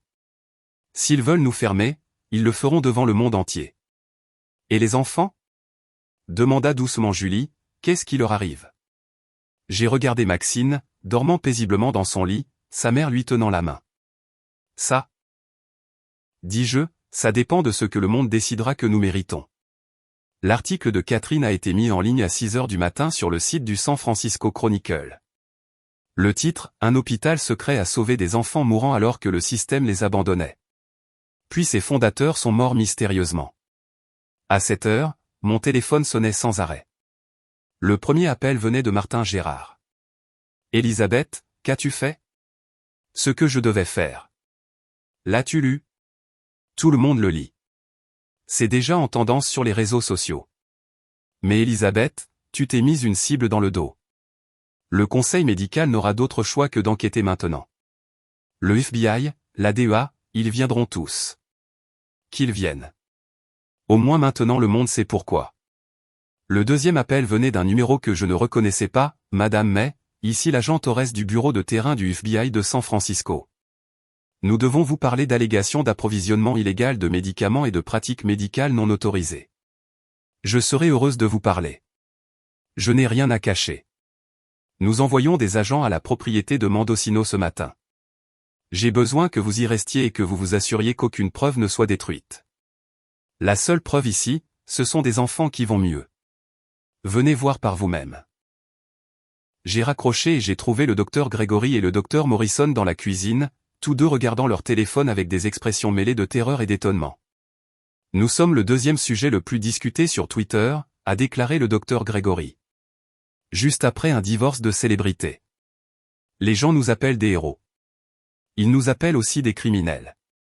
Vérifiez vos emails, a dit sombrement le docteur Morrison. Le conseil médical a envoyé des avis officiels. Nous sommes tous sous enquête. Ils ont suspendu ma licence médicale en attendant l'examen. Celle de Clara aussi. À quelle vitesse ont-ils agi là-dessus, ai-je demandé. L'email est horodaté à 5h17 du matin, avant même la publication de l'article. La mâchoire du docteur Morrison se crispa. Ils avaient préparé ces avis à l'avance. Ils attendaient. Méridian, dis-je. Ils ont dit au conseil médical de tout préparer. L'article n'a fait que déclencher le piège qu'ils avaient déjà tendu. Mon téléphone a de nouveau sonné. Le nom de Richard Kovacs est apparu à l'écran. J'ai répondu sur haut-parleur. Monsieur Kovacs. Elisabeth, vous avez fait une terrible erreur. Vraiment? Parce que de là où je suis, le monde sait maintenant ce que mon fils a accompli. Ils savent que des enfants sont en vie grâce à lui. Ce n'est pas une erreur. C'est son héritage. Son héritage sera celui d'un criminel qui a mis des enfants en danger avec des traitements non approuvés. Pensez-vous que le public se souviendra de votre histoire touchante après que le conseil médical aura publié ses conclusions? Après que le FBI vous aura arrêté, après que ces enfants auront été retirés de vos soins et que les médias rapporteront qu'ils ont été victimes de fraude médicale? Est-ce votre plan? Contrôler le contre-récit? Ce n'est pas un plan. C'est la réalité. Vous auriez pu avoir une protection, une légitimité, une voie à suivre. Au lieu de cela, vous avez choisi le spectacle public. Maintenant, vous en subirez les conséquences. Nous verrons. J'ai raccroché. Mais ces mots me hantaient. Il avait raison sur une chose. Rendre cela public avait déclenché une bataille que je n'étais pas sûr de pouvoir gagner. Le conseil médical, le FBI, les agences de réglementation, ils avaient tous la loi de leur côté. J'avais un article de journal et la sympathie du public. Serait-ce suffisant? Julie est apparue dans l'embrasure de la porte, Maxine dans ses bras. La petite fille avait l'air effrayée. Madame May, il y a des gens dehors. Avec des caméras. J'ai regardé par la fenêtre. 3 camionnettes de presse étaient garées sur la route. Des journalistes installaient leur matériel. En 1 heure, nous étions passés du secret au spectacle. Reste à l'intérieur avec Maxine, ai-je dit à Julie. Ne parle à personne pour l'instant. Laisse-moi m'en occuper. Je suis sorti sous un barrage de questions. Madame May, est-il vrai que vous dirigez un hôpital non autorisé? Combien d'enfants sont actuellement sous vos soins? Saviez-vous que les activités de votre fils étaient illégales? J'ai levé la main pour demander le silence. Je vais faire une seule déclaration, puis je vous demanderai de partir. Il y a 4 enfants à l'intérieur de cette maison qui se battent pour leur vie. Ils sont venus ici après que le système médical conventionnel les ait abandonnés. Mon fils et ma belle-fille ont développé un protocole de traitement qui a aidé plus de 60 enfants en 5 ans. Oui, il fonctionnait en dehors des canaux officiels. Oui, cela le rend légalement compliqué. Mais les enfants qui ont survécu, qui sont en vie en ce moment grâce à cet endroit, ils ne se soucient pas des technicalités légales. Leur famille ne s'en soucie pas. Elle se soucie de l'espoir. C'est ce qu'Eric et Rebecca leur ont donné. C'est ce que j'essaie de protéger. Dites-vous que l'establishment médical a laissé tomber ses enfants? Je dis que le système a des lacunes. Des enfants passent à travers. Mon fils a essayé de les rattraper. Le conseil médical dit que vous mettez des enfants en danger avec des traitements non prouvés. Le conseil médical n'a jamais visité cet établissement. Ils n'ont jamais examiné ces enfants. Ils n'ont jamais regardé nos taux de réussite. Quand ils le feront, je crois qu'ils trouveront que ce que nous faisons ici fonctionne. S'il est illégal de sauver la vie d'enfants, alors la loi doit changer. Je me suis retourné et je suis rentré. Derrière moi, les journalistes criaient d'autres questions, mais j'ai fermé la porte sur eux. Le docteur Grégory regardait par la fenêtre. C'était soit très courageux, soit très stupide. Probablement les deux. Quelle est la situation avec les autres familles? Le père de Marcus veut le retirer. Il a peur des conséquences juridiques. La mère de Thomas reste, mais elle est terrifiée. Les parents de Lily n'ont pas encore décidé. Nous nous fragmentons, a dit le docteur Morrison, exactement ce qu'il voulait. Nous diviser, effrayer les familles, faire en sorte que tout le monde se disperse avant que nous puissions monter une défense. Mon téléphone a de nouveau sonné. C'était ma fille Rachel qui appelait de Seattle. Maman, qu'est-ce qui se passe? Je vois ton visage partout aux infos. Quelque chose à propos d'un hôpital illégal. Rachel, je peux t'expliquer. Tu as hérité de la maison d'Eric il y a une semaine, et maintenant tu diriges une sorte de clinique clandestine contre le cancer. As-tu perdu la tête? Ton frère sauvait la vie d'enfants. Mon frère est mort, et maintenant tu vas finir en prison parce que tu ne peux pas laisser tomber la folie qu'il faisait. Maman, tu as 63 ans. Tu devrais prendre ta retraite, pas te faire arrêter pour fraude médicale. Ces enfants ont besoin d'aide. Ces enfants ont des parents. Laisse-les prendre leurs propres décisions. Tu n'as pas à sauver tout le monde, surtout quand ça signifie te détruire toi-même. Rachel, je descends ce soir, et nous allons trouver comment te sortir de ce pétrin avant qu'il ne soit trop tard. Elle a raccroché avant que je puisse argumenter. Des problèmes de famille, demanda doucement le docteur Grégory. Ma fille pense que j'ai perdu la tête. L'avez-vous? Je l'ai regardée. Cette femme courageuse qui avait risqué sa carrière pour travailler ici, qui avait suspendu sa licence et probablement détruit son avenir professionnel. Tout ça pour traiter des enfants que personne d'autre ne voulait aider. Probablement, ai-je admis, mais je suis en bonne compagnie. Le FBI est arrivé à midi. 3 agents dirigés par l'agent Torres, une femme d'une 40aine d'années avec des yeux perçants et une attitude pragmatique. Madame May, nous avons un mandat pour perquisitionner ces locaux et saisir tout équipement médical, médicaments et dossiers de patients. Avez-vous un mandat pour parler aux enfants, pour voir ce que mon fils a accompli? Ce n'est pas comme ça que ça marche. Alors laissez-moi vous montrer quand même. Je les ai conduits à l'étage où Maxine lisait un livre, semblant en meilleure santé qu'elle ne l'avait été depuis des mois. Voici Maxine. Il y a 3 mois, elle était mourante. Son hôpital l'a renvoyée à la maison avec des instructions de soins palliatifs. Maintenant, regardez-la. L'agent Torres jeta un coup d'œil à Maxine, son expression soigneusement neutre. Madame May, je ne suis pas ici pour évaluer les résultats médicaux. Je suis ici pour enquêter sur des crimes fédéraux. Quels crimes spécifiquement? Pratiques médicales non autorisées, approvisionnement illégal de substances contrôlées, possiblement fraude postale et fraude électronique liée à la manière dont vous avez obtenu des fournitures médicales, et potentiellement homicide involontaire si nous déterminons que vos traitements ont nui à quelqu'un. Homicide involontaire. Chaque enfant ici s'est amélioré.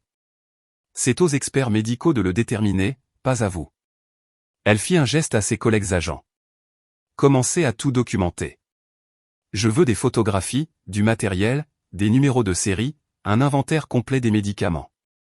Ils ont travaillé pendant 3 heures, cataloguant tout. Je les ai regardés emballer et étiqueter l'équipement qu'Eric avait soigneusement sélectionné, les médicaments qu'il avait obtenus par des canaux parallèles, les dossiers qu'il avait méticuleusement tenus. Il démantelait l'œuvre de sa vie, pièce par pièce. Quand ils sont finalement partis, ils ont emporté 12 boîtes de preuves et m'ont remis une assignation à comparaître devant un grand jury fédéral. Ne quittez pas l'État, a dit l'agent Torres à la porte.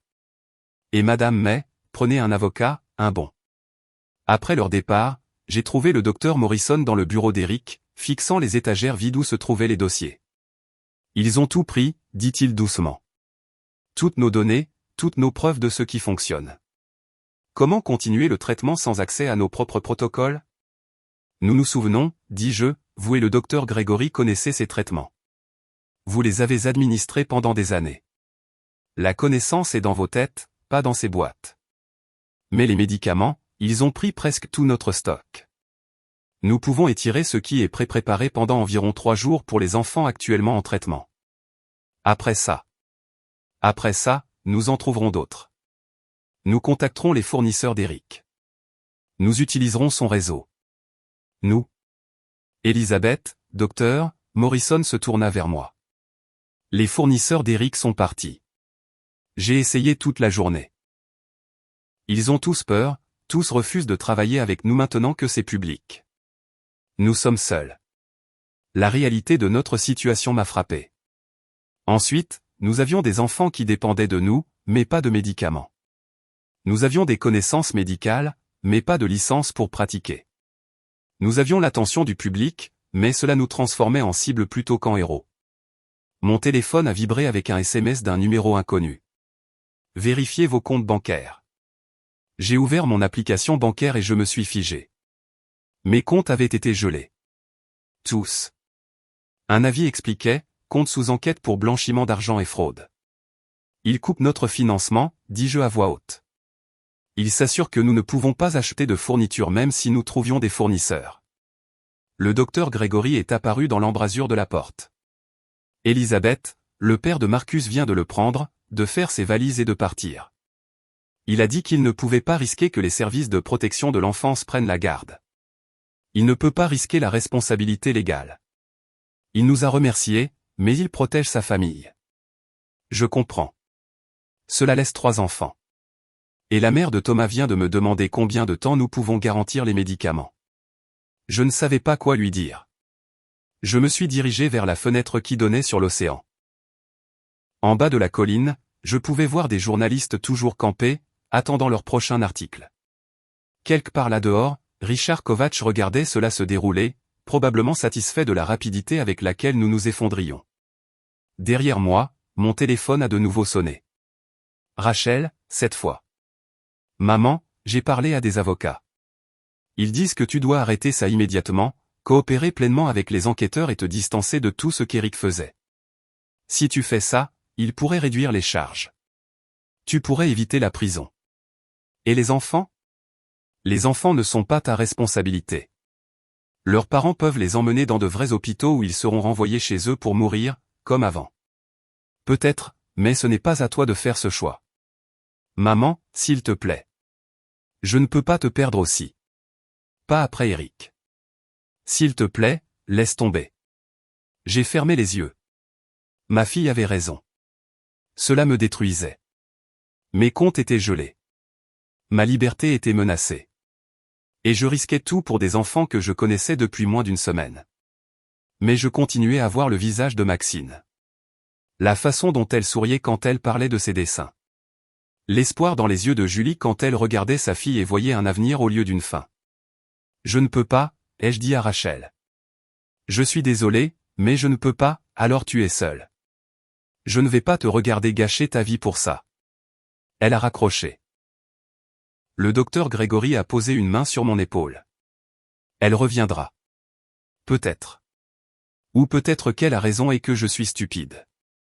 Stupide serait d'abandonner maintenant. Nous ne sommes pas encore vaincus. Mais nous perdions. Je pouvais le sentir. Chaque heure apportait une nouvelle pression. Légale, financière, personnelle. Méridian était doué pour ça. J'ai réalisé qu'il ne menaçait pas seulement directement. Ils serraient de tous les côtés jusqu'à ce qu'il ne reste plus rien avec quoi se battre. À l'heure du dîner, Martin Gérard a appelé. « Elisabeth, je dois démissionner en tant que votre avocat. » « Pourquoi ? » ?»« Parce que le barreau de Californie vient d'ouvrir une enquête éthique sur moi. Quelqu'un a déposé une plainte disant que je vous ai aidé à établir une opération médicale illégale, que je connaissais les activités d'Eric et que je n'ai pas signalé. C'est sans fondement, mais me défendre contre cela me coûtera des mois et des milliers de dollars en frais de justice. Je suis désolé, mais je ne peux pas me permettre d'être associé à cette affaire. Je comprends. Merci d'avoir été honnête. Elisabeth. Pour ce que ça vaut. Ce que vous faites est extraordinaire, mais parfois extraordinaire ne suffit pas. Après qu'il ait raccroché, je me suis assise dans le bureau vide, entouré du fantôme du travail de mon fils, et je me suis demandé s'il s'était senti ainsi dans ces derniers jours, entouré d'ennemis, à court d'options, regardant tout ce qu'il avait construit commencer à s'effondrer. Est-ce pour cela qu'il était sorti sur le bateau ce jour-là? Avait-il fui cette même pression, ce même étau? Ou avait-il couru vers quelque chose, une réunion, une confrontation, une dernière tentative désespérée pour protéger ce qu'il avait construit? Le docteur Morrison m'a trouvé une heure plus tard, toujours assise dans le noir. Elisabeth, nous devons prendre une décision. La mère de Thomas veut partir. Elle a peur de ce qui se passera si elle reste. Cela ne laisserait que Maxine et Lily. Et sans médicaments, sans financement, sans protection légale, nous ne pouvons pas continuer ainsi beaucoup plus longtemps. Que voulez-vous dire? Je veux dire que nous devons peut-être accepter la défaite, fermer gracieusement, mettre les familles en sécurité et vivre pour nous battre un autre jour. Vous pourriez travailler à faire approuver les protocoles d'Eric par des canaux légitimes. De la manière suggérée par Kovacs?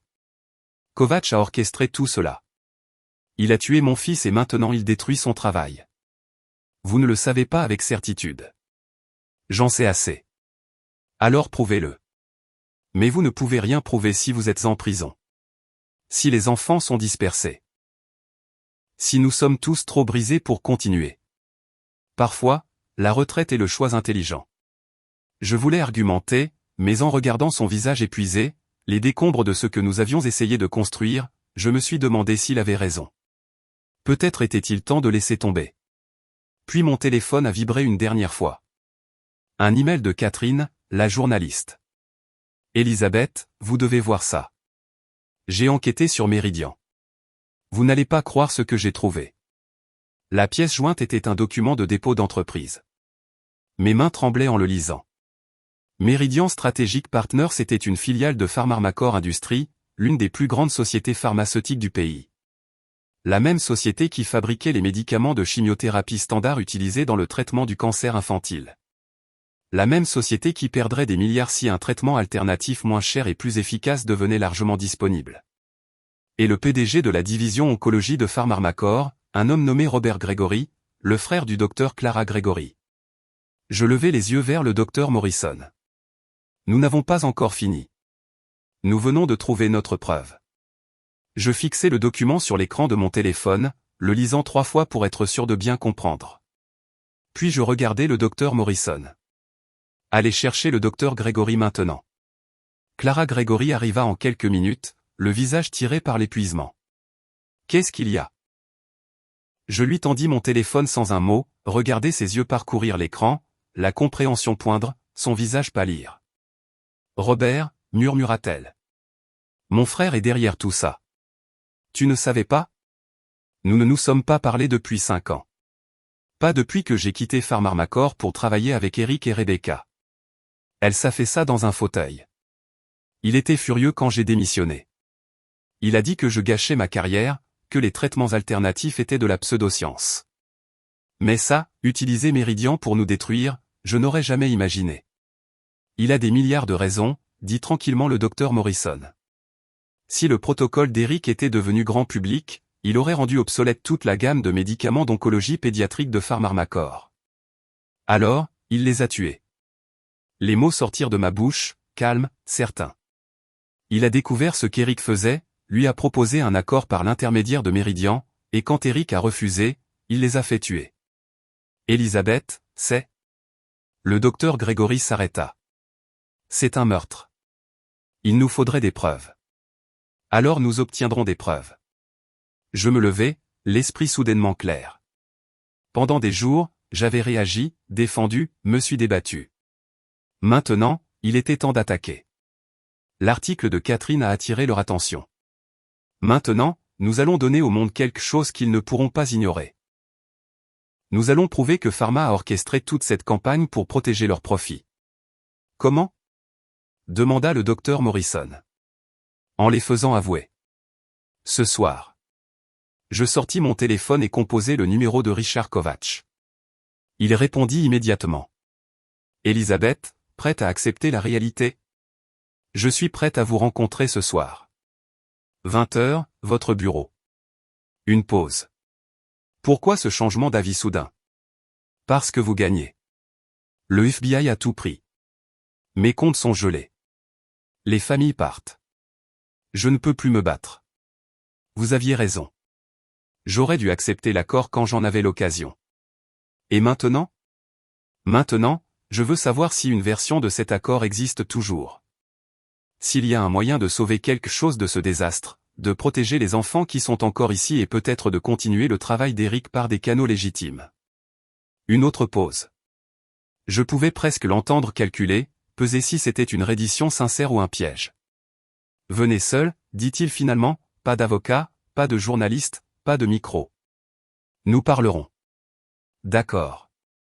J'ai raccroché et j'ai regardé le docteur Gregory et le docteur Morrison. Je n'y vais pas seul et je porte définitivement un micro. Le docteur Gregory secoua la tête. Elisabeth, c'est de la folie. Si Kovacs est assez dangereux pour avoir tué Eric, alors il est assez arrogant pour s'en vanter quand il pense avoir gagné. Les hommes comme lui ne peuvent pas résister à expliquer à quel point ils ont été intelligents. Je sortis l'ordinateur portable d'Eric. Avant que le FBI ne fasse une descente. Avez-vous sauvegardé les dossiers des patients ? Tout est sur un serveur cloud crypté. Ils ont pris les copies physiques, mais les données existent toujours. Bien. Donnez-moi l'accès. Je veux chaque histoire de succès, chaque résultat de traitement, chaque élément de preuve que le protocole d'Eric fonctionne. Catherine en aura besoin. Pourquoi ? Pour l'article qui paraîtra demain matin, juste après que j'aurai obtenu les aveux de Kovacs ce soir. À 19h30, je me tenais devant la tour de verre dans le quartier financier de San Francisco. Le docteur Morrison était dans une voiture de l'autre côté de la rue, écoutant à travers le microphone scotché sur ma poitrine. Catherine était dans un café à 2 pâtés de maison, prête à publier tout ce que nous enregistrerions. Le docteur Gregory avait voulu venir, mais j'avais refusé. Si son frère était impliqué, j'avais besoin qu'elle soit loin de cette confrontation. Certaines choses étaient trop personnelles. J'ai pris l'ascenseur jusqu'au 18e étage. Les bureaux de Méridian étaient sombres, à l'exception d'une seule lumière dans le bureau d'angle de Kovacs. La porte n'était pas verrouillée. Il était assis derrière son bureau, l'air détendu, confiant. Elisabeth, je suis content que vous ayez repris vos esprits. Mes esprits ou mon point de rupture. Je m'assis en face de lui. Ne prétendons pas que ce n'est rien d'autre qu'une défaite. Vous m'avez détruite en moins d'une semaine. Je vous ai donné des options. Vous avez mal choisi. J'ai choisi l'héritage de mon fils. Mais je ne peux aider personne depuis la prison. Et je ne peux pas traiter les enfants sans ressources. Alors me voilà. Dites-moi ce qui se passe ensuite. Kovacs se pencha en arrière dans son fauteuil. Pharmacor est prêt à offrir un règlement généreux. Nous créerons une fondation au nom d'Eric pour étudier les traitements contre le cancer pédiatrique. Vous serez indemnisé pour la propriété et l'équipement. Les enfants actuellement sous vos soins seront transférés dans des établissements appropriés. Vous voulez dire qu'ils seront renvoyés chez eux pour mourir. Ils recevront les meilleurs soins conventionnels disponibles. Et en échange, vous signerez un accord de non-divulgation complet. Vous ne discuterez pas des protocoles d'Eric. Vous ne donnerez pas d'interview. Vous ne poursuivrez aucune action en justice liée à sa mort ou à l'enquête sur vos activités. Combien, excusez-moi, combien Pharmacor me paie-t-il pour oublier que mon fils a été assassiné ? L'expression de Kovacs n'a pas changé, mais quelque chose a vacillé dans ses yeux. Votre fils est mort dans un accident de bateau. Mon fils est mort 3 jours après avoir refusé votre offre. Mon fils, qui avait une peur bleue du mauvais temps, a somehow décidé de naviguer dans une tempête. Mon fils et ma belle-fille, qui avaient des ecchymoses compatibles avec des liens sur leur corps. Je me penchai en avant. Dites-moi, monsieur Kovacs, comment Pharmarmacor arrange-t-il les accidents? Vous êtes contrarié, en deuil, vous faites des accusations folles. Vraiment? Parce qu'il semble que tous ceux qui menacent les profits de Pharmarmacor finissent par avoir des accidents malheureux ou des enquêtes soudaines ou des comptes bancaires gelés. J'ai sorti mon téléphone et je l'ai posé sur son bureau. J'ai des documents, des dépôts d'entreprise montrant que Meridian appartient à Pharmarmacor. Des emails entre vous et Robert Gregory discutant du problème Eric May. Des registres de paiement faits à l'ex-mari de Julie Reeves pour la harceler. Des preuves que vous avez coordonnées avec le conseil médical et le FBI avant de rendre cela public. C'était un bluff. J'avais le document de dépôt d'entreprise de Catherine et des spéculations, mais rien de concret. Kovacs sourit. Vous péchez. Si vous aviez de vraies preuves, vous seriez allé à la police, pas ici. Je suis venu ici parce que je veux vous entendre le dire. Je veux entendre comment vous justifiez le meurtre de 2 personnes qui sauvaient la vie d'enfants. Je n'ai tué personne. Mais vous savez qui l'a fait.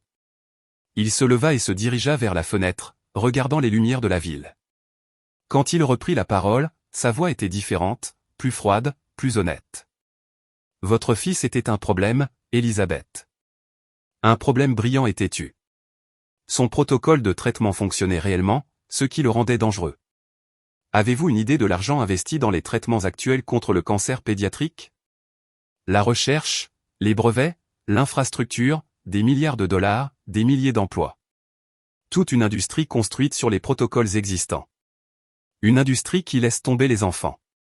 Une industrie qui sauve de nombreux enfants et fait des compromis raisonnables pour d'autres. Eric voulait perturber cela.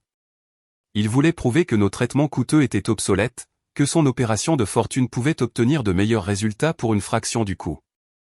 Si cela devenait public, si ces protocoles se propageaient, ce serait catastrophique pour les profits de Pharmarmacor, pour l'ensemble du système de santé.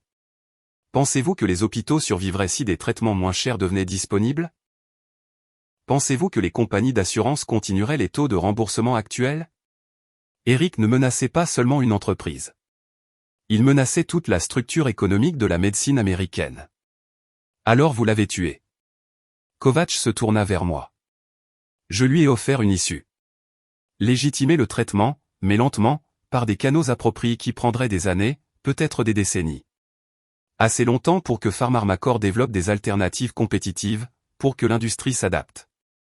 Il a refusé. A dit que des enfants mourraient pendant que nous jouions à des jeux d'entreprise. Il avait raison. Il était naïf. Et sa naïveté allait coûter aux gens leurs moyens de subsistance, déstabiliser les marchés de la santé, créer le chaos. Quelqu'un devait l'arrêter. Quelqu'un, pas vous. Kovacs sourit. Pas moi. Je ne suis qu'un consultant, Elisabeth. J'identifie les problèmes et je coordonne les solutions. Ce que Robert Gregory fait avec ces informations, quelles ressources il déploie, quelles mesures il prend, ce n'est pas mon problème. Robert Gregory a ordonné leur mort. Robert Gregory a protégé les intérêts de son entreprise. Comment il a choisi de le faire? Kova haussa les épaules. L'accident de bateau était malheureux, mais il a résolu un problème. Je me sentis glacé jusqu'aux os. Il venait de tout confirmer, prudemment, avec un déni plausible. Mais assez pour le microphone scotché sur ma poitrine. Et maintenant, vous résolvez le même problème avec moi. Maintenant, je vous offre un choix. Prenez le règlement, signez l'accord de non-divulgation, partez. Ou continuez à vous battre et finissez comme votre fils. Une histoire édifiante sur les gens qui ont défié des forces trop puissantes pour eux. C'est une menace. C'est la réalité. Ce qui est arrivé à Eric était un accident, officiellement, mais les accidents arrivent aux gens têtus avec une fréquence surprenante. Votre fille Rachel, elle vit à Seattle, n'est-ce pas? Travaille pour cette entreprise de technologie au centre-ville. Ce serait terrible si quelque chose lui arrivait. Si elle perdait son emploi à cause d'un scandale fabriqué, si elle commençait à subir le genre de pression que vous avez subi. Le froid se transforma en glace dans mes veines. Laissez ma fille en dehors de ça. C'est entièrement à vous de décider. Signez les papiers et Rachel reste en sécurité. Vos enfants restants sont placés dans de bons établissements. Vous prenez votre retraite tranquillement et faites le deuil de votre fils sans charge fédérale pesant sur votre tête. Tout le monde y gagne, sauf les enfants qui meurent parce que le traitement d'Eric ne devient jamais disponible. Certains enfants meurent, Elisabeth. C'est la vie. La question est de savoir si vos enfants, votre fille, vos petits-enfants survivent. Parce que je peux leur créer des problèmes aussi. Je peux créer des problèmes à tous ceux que vous aimez. Je me levai lentement, les jambes tremblantes. Vous êtes un monstre. Je suis un réaliste. Et vous avez 24 heures pour décider ce qui compte le plus. Des enfants morts que vous n'avez jamais rencontrés ou l'avenir de votre fille vivante. Je me dirigeai vers la porte, puis m'arrêtai. Puis-je vous demander quelque chose? Est-ce qu'Eric savait à la fin? Savait-il pourquoi vous le tuiez? Le sourire de Kovacs s'élargit. Il a compris sur le bateau, après que nous les ayons attachés. Mais avant de le faire chavirer. Rebecca criait. Mais Eric avait l'air triste, comme s'il s'y attendait, comme s'il savait que c'était toujours ainsi que ça se terminerait pour les gens qui défiaient le système. Vous y étiez. J'ai supervisé pour m'assurer que ça avait l'air convaincant. Nous avons coupé leurs liens avant de faire chavirer le bateau. Les cordes ont laissé des marques, mais rien que les gardes-côtes ne trouveraient suspect une fois que les corps auraient été assez longtemps dans l'eau. Il semblait satisfait de lui. C'était bien fait. Professionnel. Je hochai lentement la tête. Merci d'avoir été honnête. Avons-nous fini ici? Presque. Il y a une dernière chose que vous devriez savoir. Qu'est-ce que c'est? Je soulevai le bord de ma chemise, lui montrant le microphone. J'ai tout enregistré. Le visage de Kovacs devint blanc, puis rouge. Il se jeta sur moi, mais j'étais déjà en mouvement, ouvrant la porte en grand et courant vers l'ascenseur. Derrière moi, je l'entendais crier, des pas martelants. Les portes de l'ascenseur s'ouvrirent. Le docteur Morrison se tenait à l'intérieur, l'air terrifié. J'ai plongé à l'intérieur et j'ai appuyé sur le bouton du hall. Les portes se sont refermées juste au moment où Kovacs les atteignait, son visage tordu de rage. Tu l'as eu, alté-je. Chaque mot. Le docteur Morrison leva son téléphone, montrant l'application d'enregistrement. Catherine publie en ce moment même, et j'ai appelé la police. Ils sont en route. Nous sommes sortis du bâtiment en trombe dans le chaos. Des voitures de police arrivaient, les gyrophares clignotant. Catherine se tenait sur le trottoir, son téléphone levé, diffusant tout en direct. Elisabeth May vient de sortir d'une réunion avec Richard Kovacs, consultant pour Meridian Strategic Partners, a-t-elle dit dans sa caméra. Dans une conversation enregistrée, Kovacs a avoué avoir coordonné les meurtres du docteur Eric May et du docteur Rebecca May sur ordre de dirigeants de Pharmacor Industries. L'audio est diffusé simultanément avec cette émission. Des policiers ont encerclé l'entrée du bâtiment. L'agent Torres est apparu d'une des voitures, son expression sombre. Madame May, vous auriez dû nous appeler en premier. Si je vous avais appelé en premier, il n'aurait jamais avoué. Les hommes comme Kovacs se croient intouchables. Ils deviennent négligents quand ils pensent avoir gagné. Torres ne put tout à fait cacher son approbation. Vous avez de la chance de ne pas vous être fait tuer. Je suis vieille et j'ai déjà perdu mon fils. De quoi avoir peur? D'autres policiers sont entrés dans le bâtiment pour arrêter Kovacs. Catherine a continué sa diffusion en direct, expliquant le lien entre Meridian et Pharmacor, détaillant comment une grande société pharmaceutique avait orchestré des meurtres pour protéger sa part de marché. Mon téléphone a explosé d'appels. Rachel sanglotant, disant qu'elle était désolée de ne pas m'avoir cru. Martin Gérard disant qu'il serait engagé comme mon avocat. Julie Reeves me disant que Maxine avait entendu la nouvelle et voulait me faire un câlin. Et un appel d'un numéro inconnu. J'ai failli ne pas répondre. Madame May, une voix de femme. Ici le docteur Audrey Okonko de l'Institut National du Cancer. J'ai suivi le travail de votre fils à travers la couverture médiatique. J'aimerais discuter de tester légitimement ces protocoles avec une surveillance appropriée, des essais cliniques, une transparence totale. S'ils fonctionnent aussi bien que vos données le suggèrent, nous devons le savoir. Les enfants doivent le savoir. J'ai regardé le docteur Morrison, Catherine toujours en train de diffuser, la police conduisant Kovacs hors du bâtiment menotté. Il criait à propos d'avocats, de diffamation, que cela ne tiendrait pas. Mais son visage racontait une autre histoire. Il savait que c'était fini. Docteur Okonkwo, dis-je, je serais très intéressé par cette conversation, mais d'abord, j'ai 4 enfants à Mendocino qui ont besoin d'un traitement continu. Pouvez-vous aider avec ça? J'aurai une équipe là-bas demain matin. Nous assurerons la continuité des soins pendant que nous évaluerons les protocoles.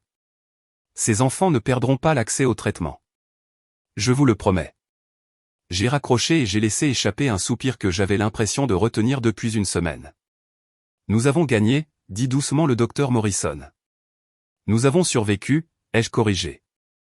La victoire viendra ensuite. Quand le traitement d'Eric sauvera des milliers d'enfants au lieu de dizaines. Quand le système changera parce qu'il le doit, pas parce que nous l'avons brisé. Catherine a terminé sa diffusion en direct et s'est approchée. Vous savez que vous allez être célèbre, n'est-ce pas? Cette histoire est partout. Vous êtes la grand-mère qui a fait tomber Big Pharma. Je suis la mère qui a vengé son fils. Il y a une différence. Quoi qu'il en soit, vous avez changé les choses ce soir. Vraiment changé. J'ai levé les yeux vers le 18e étage du bâtiment où les lumières brillaient alors que la police sécurisait les preuves. Quelque part là-haut se trouvait le bureau de Kovacs où il avait avoué le meurtre avec l'arrogance désinvolte de quelqu'un qui se croyait intouchable. Eric. Pensais-je, j'espère que tu regardes. J'espère que tu sais que je ne les ai pas laissés gagner. Le vent s'est levé, froid, de la baie de San Francisco. J'ai frissonné. Allez, dit doucement le docteur Morrison. Rentrons à la maison. Les enfants voudront savoir que vous êtes en sécurité. La maison. La maison au bord de la mer. L'héritage d'Eric. Notre travail ne faisait que commencer. 3 mois plus tard, je me tenais sur la terrasse de la maison côtière, regardant le soleil se lever sur le Pacifique. L'océan était calme aujourd'hui, de douces vagues roulant avec la marée du matin. Quelque part là dehors, mon fils et ma belle-fille étaient morts. Mais ici, dans la maison qu'ils avaient construite, leur travail continuait. Différent maintenant, légal maintenant, mais sauvant toujours des vies. Madame May. Maxine est apparue dans l'embrasure de la porte, tenant un plateau avec 2 tasses de thé. Elle avait eu 8 ans le mois dernier et était encore mince, mais sa couleur était revenue. Ses dernières analyses montraient une rémission complète. J'ai fait du thé comme vous me l'avez appris. Merci, ma chérie. J'ai pris une tasse et lui ai fait signe de s'asseoir à côté de moi. Ne devrais-tu pas te préparer pour l'école? Maman a dit que je pouvais manquer aujourd'hui. Le docteur Okonkwo vient voir tout le monde et je voulais être là. Elle sirota son thé avec précaution. Est-ce vrai qu'ils vont laisser d'autres enfants utiliser le traitement du docteur Eric maintenant? Pas seulement les laisser. Ils vont le tester correctement par des essais cliniques. S'il fonctionne aussi bien que nous le croyons, les hôpitaux de tout le pays pourront le proposer. Grâce à vous. Parce que vous les avez fait écouter. Parce que ta guérison, celle de Marcus, de Lily et de Thomas ont prouvé que ça valait la peine d'écouter. C'est toi qui as fait ça, Maxine. Toi et les autres enfants. Elle resta silencieuse un moment, regardant l'océan. Le docteur Eric et le docteur Rebecca me manquent. À moi aussi. Mais je pense qu'ils seraient heureux de ce que tu as fait, de la façon dont tu n'as pas abandonné. J'ai passé mon bras autour de ses petites épaules. Ils seraient surtout heureux pour toi, pour le fait que tu es en vie et en bonne santé et que tu vas avoir une longue et belle vie. L'Institut national du cancer avait agi rapidement une fois que les aveux de Kovacs avaient été rendus publics. Le scandale avait forcé de multiples enquêtes sur les pratiques commerciales de Pharmacor, sur les activités de Meridian, sur les défaillances systémiques qui avaient rendu nécessaire l'opération clandestine d'Eric. Robert Gregory avait été arrêté comme complice de meurtre. L'action de Pharmacor avait chuté. Le PDG avait démissionné. Et dans le chaos, les gens ont commencé à poser des questions embarrassantes sur la raison pour laquelle un traitement fonctionnel contre le cancer avait été supprimé, pourquoi des enfants s'étaient vus refuser des soins, pourquoi le profit importait plus que la vie. Le docteur Okonkwo avait été nommé pour diriger une évaluation accélérée des protocoles d'Eric.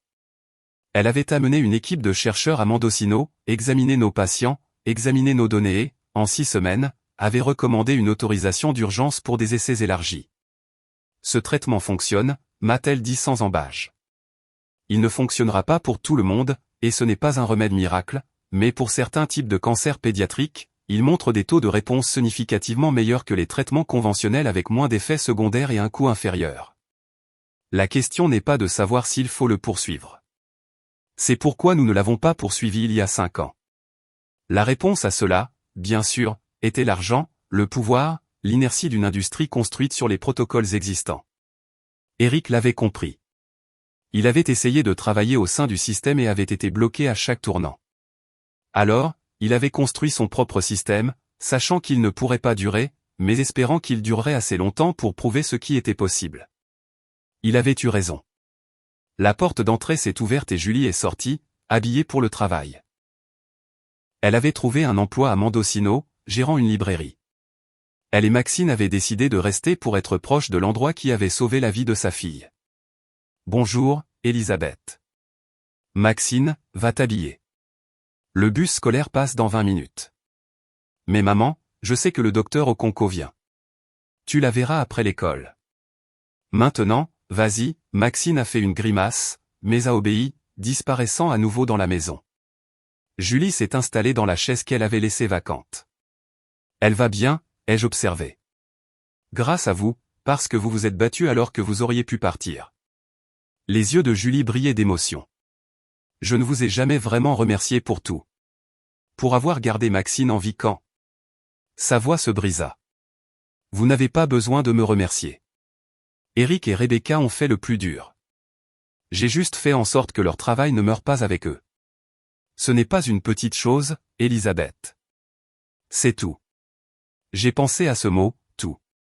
J'avais l'impression que tout s'effondrait il y a 3 mois. Ma liberté, mes finances, mes relations familiales. Maintenant, ces morceaux se réassemblaient lentement en quelque chose de différent, quelque chose de mieux, peut-être. Le FBI avait abandonné toutes les charges une fois que les aveux de Kovacs avaient été rendus publics. Mes comptes bancaires avaient été débloqués.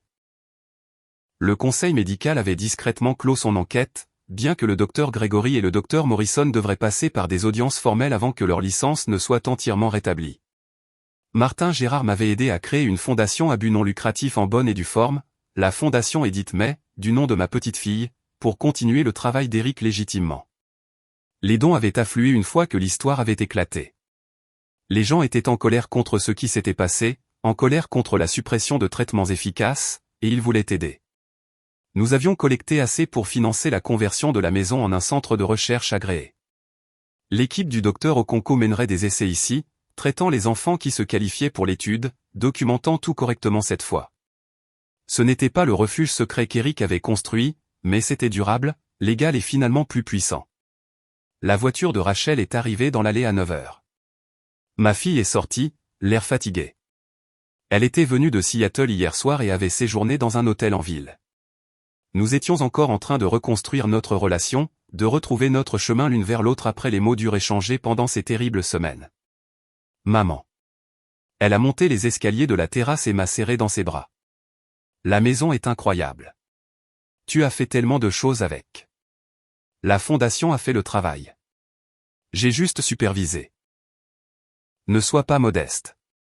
Tu as transformé l'hôpital illégal d'Eric en un centre de recherche légitime. Cela demande plus que de la supervision.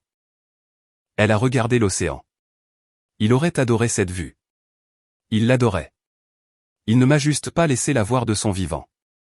Rachel est restée silencieuse un moment. Je suis désolé de ne pas t'avoir cru, d'avoir pensé que tu avais perdu la tête. Tu essayais de me protéger. Je comprends ça maintenant. Tu avais déjà perdu ton frère. Tu ne pouvais pas supporter l'idée de me perdre aussi. J'ai failli te perdre quand même. Quand j'ai entendu que tu avais confronté Kovacs seul, quand j'ai pensé à ce qui aurait pu arriver. Elle secoua la tête.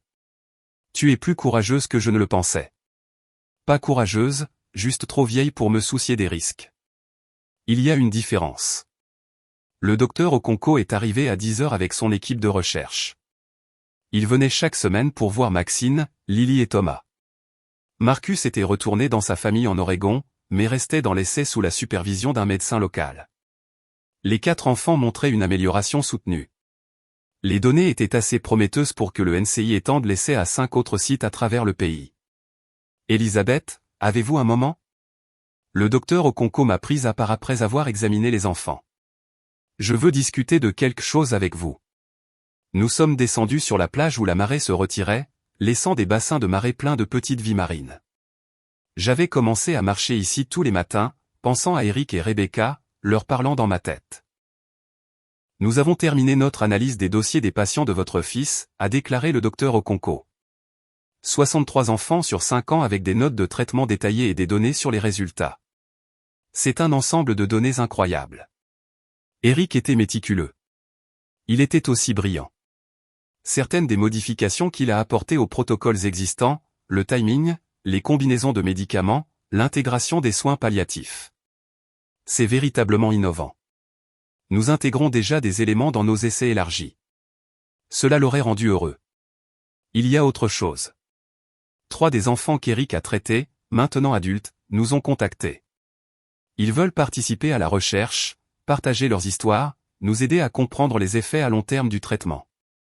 L'une d'entre eux est en faculté de médecine maintenant, étudiant l'oncologie. Elle a dit qu'Eric lui avait sauvé la vie quand elle avait 6 ans. J'ai senti des larmes me piquer les yeux. Il ne me l'a jamais dit, n'a jamais mentionné tout cela. Il vous protégeait, et lui-même. Si la nouvelle s'était répandue, si les familles avaient commencé à le chercher publiquement, l'opération aurait été exposée il y a des années. Il l'a gardée secrète parce que le secret était le seul moyen de continuer. Le docteur Okonko fit une pause. Mais Elisabeth, son isolement, le besoin de cacher ce qu'il faisait, de mentir à sa famille, d'opérer dans la peur constante d'être découvert. Je pense que cela l'a usé. Je pense que cela lui a coûté plus que nous ne pouvons le mesurer. Dites-vous que la pression l'a poussé à prendre des risques, à sortir sur ce bateau? Je dis que les gens ne peuvent pas vivre cachés éternellement sans conséquences. Le fait que sa mort n'ait pas été accidentelle, que Pharmacorp l'ait arrangé, ne change pas le tribut que le secret a prélevé sur lui et Rebecca. Ils étaient épuisés, effrayés, seuls. Ils avaient leur équipe. Une équipe d'une douzaine de personnes n'est pas la même chose que d'avoir toute la communauté médicale derrière soi. Ce n'est pas la même chose que de pouvoir publier ses résultats, présenter à des conférences, collaborer ouvertement avec d'autres chercheurs. Le docteur Okonko a regardé l'océan. Ce que nous construisons maintenant, la recherche légitime, les essais ouverts, la reconnaissance publique de ce qu'Eric a accompli. C'est ce qu'il voulait. C'est pour cela qu'il est mort en essayant de l'atteindre. Alors, nous l'honorons en terminant ce qu'il a commencé. Exactement. Cet après-midi-là, Catherine est venue avec un caméraman. Sa série d'enquêtes sur Pharmacorp avait remporté des prix et suscité des audiences au Congrès sur les pratiques de l'industrie pharmaceutique. Maintenant, elle faisait un reportage de suivi sur la fondation et les essais en cours. Elisabeth, cet endroit est incroyable, a-t-elle dit, regardant les installations rénovées. Vous avez construit quelque chose de réel ici. Nous avons construit quelque chose de légal, ai-je corrigé. Eric a construit quelque chose de réel. J'ai juste fait en sorte que ça lui survive. Ne minimisez pas ce que vous avez fait. Vous avez exposé un complot d'entreprise, obtenu justice pour votre fils et forcé un changement systémique dans notre approche du traitement du cancer pédiatrique. Ce n'est pas seulement de la survie, c'est de la transformation. Elle m'a interviewé sur la terrasse, me posant des questions sur les plans de la fondation, les résultats des essais, les progrès des enfants. J'ai répondu avec soin, en veillant à créditer Eric et Rebecca, à souligner que c'était leur travail, leur vision. Mais c'est vous qui l'avez rendu possible, a insisté Catherine. Sans votre courage. Sans mon âge, ai-je interrompu. C'est ce que les gens oublient. Avoir 63 ans n'est pas un inconvénient quand on se bat contre des gens puissants. Je n'avais rien à perdre. Ma carrière était terminée. Ma réputation n'avait pas d'importance. Je pouvais prendre des risques que des personnes plus jeunes ne pouvaient pas se permettre. Alors l'âge était votre avantage. L'âge et l'expérience. J'ai enterré un mari et un fils. J'ai vu des gens que j'aime souffrir. J'ai assez vu de la vie pour savoir que parfois il faut enfreindre les règles pour faire ce qui est juste. Les jeunes croient encore que le système fonctionne. Je suis assez vieille pour savoir que ce n'est pas le cas. Catherine sourit. C'est une bonne citation. Puis-je l'utiliser? Utiliser tout ce qui peut t'aider. Si mon histoire convainc ne serait-ce qu'une personne que l'âge est une force plutôt qu'une faiblesse, elle vaut la peine d'être racontée. Ce soir-là, après que tout le monde soit parti, je me suis assise seule dans l'ancien bureau d'Eric. Son ordinateur portable était toujours là, bien que la plupart des fichiers aient été transférés sur les serveurs sécurisés de la Fondation. Je l'ai ouvert et je me suis retrouvé à faire défiler de vieilles photos. Eric, enfant, souriant à pleines dents à l'appareil photo. Eric a sa remise de diplôme de la faculté de médecine. Rebecca à ses côtés. Eric tenant le bébé Edith, son visage plein d'émerveillement et d'amour. Eric avec un groupe d'enfants sur cette même plage. Tous chauves à cause de la chimiothérapie, mais souriants. La dernière photo datait de 3 semaines avant sa mort. Eric et Rebecca se tenaient devant cette maison, les bras l'un autour de l'autre, regardant la caméra avec des expressions fatiguées mais satisfaites. Derrière eux, on pouvait juste apercevoir Maxine jouant dans le jardin, vivante alors qu'elle aurait dû être morte. J'ai touché l'écran doucement. Je l'ai fait, Eric. J'ai terminé ce que tu as commencé. Le travail continue. Les enfants sont en sécurité. Et le monde sait ce que tu as accompli. Pas de réponse, bien sûr. Mais j'ai ressenti quelque chose. Un sentiment d'achèvement, peut-être la permission de faire enfin mon deuil correctement. Mon téléphone a vibré. Un SMS du docteur Grégory. Je viens d'avoir des nouvelles de la FDA. Ils accélèrent l'approbation de l'expansion de l'essai. Nous pourrions avoir 20 sites opérationnels d'ici 6 mois. Le traitement d'Eric pourrait être largement disponible d'ici l'année prochaine. J'ai répondu. Il serait si fier. Merci pour tout. Sa réponse est venue immédiatement. Merci d'avoir cru en nous, de vous être battu quand nous ne le pouvions pas. Je me suis levé et je suis sorti sur la terrasse une dernière fois. Le soleil se couchait maintenant, peignant l'océan de tons ambrés et roses. Magnifique, mélancolique et parfait. Maxine est apparue à côté de moi, sa mère juste derrière elle. Madame May, je vous ai dessiné quelque chose. Elle a tendu un morceau de papier couvert de traits de crayon soignés. Il montrait cette maison, l'océan et plusieurs personnages en bâton se tenant la main. Dans le coin, 2 personnages se tenaient dans les nuages, souriant vers le bas. C'est le docteur Eric et le docteur Rebecca, expliqua Maxine. Au paradis, ils nous regardent. Maman dit qu'ils peuvent voir tout ce que nous faisons ici. Je pense qu'ils le peuvent, dis-je doucement. Je pense qu'ils sont très fiers de toi, Maxine.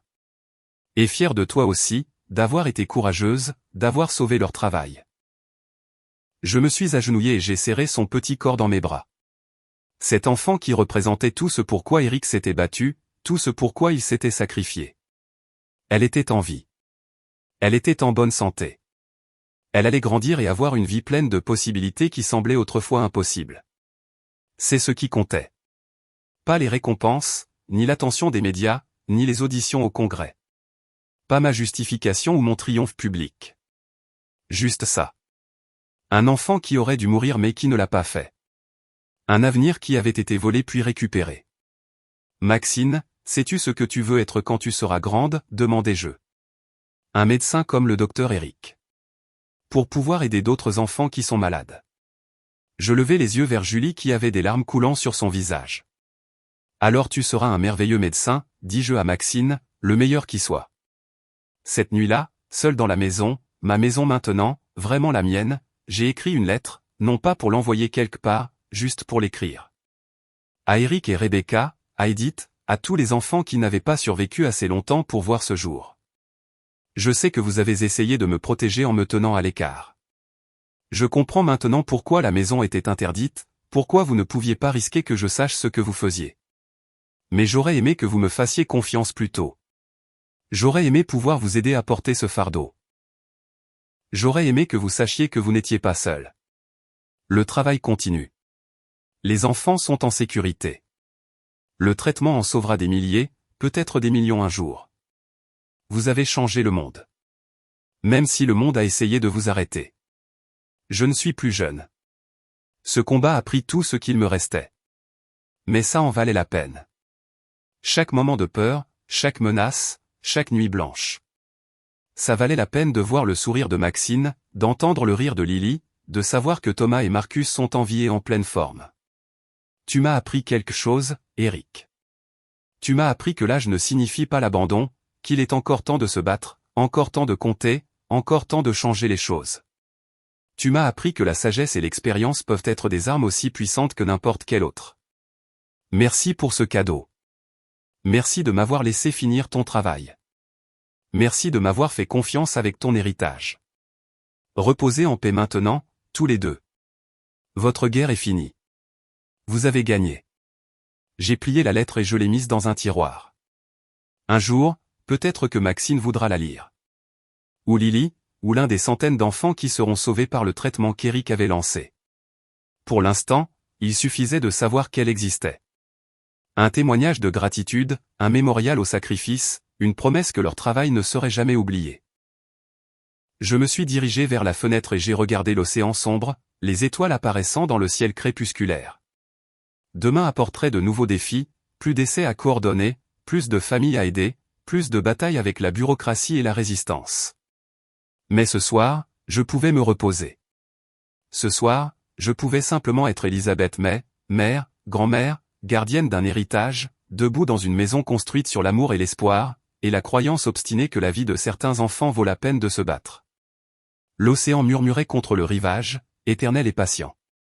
J'ai écouté son rythme et je me suis senti, pour la première fois depuis des mois, en paix. Le travail ne faisait que commencer, mais le pire était passé. Nous avions survécu à l'obscurité et maintenant, enfin, il y avait de la lumière. Maintenant, dites-moi, qu'auriez-vous fait à ma place? Faites-le moi savoir dans les commentaires.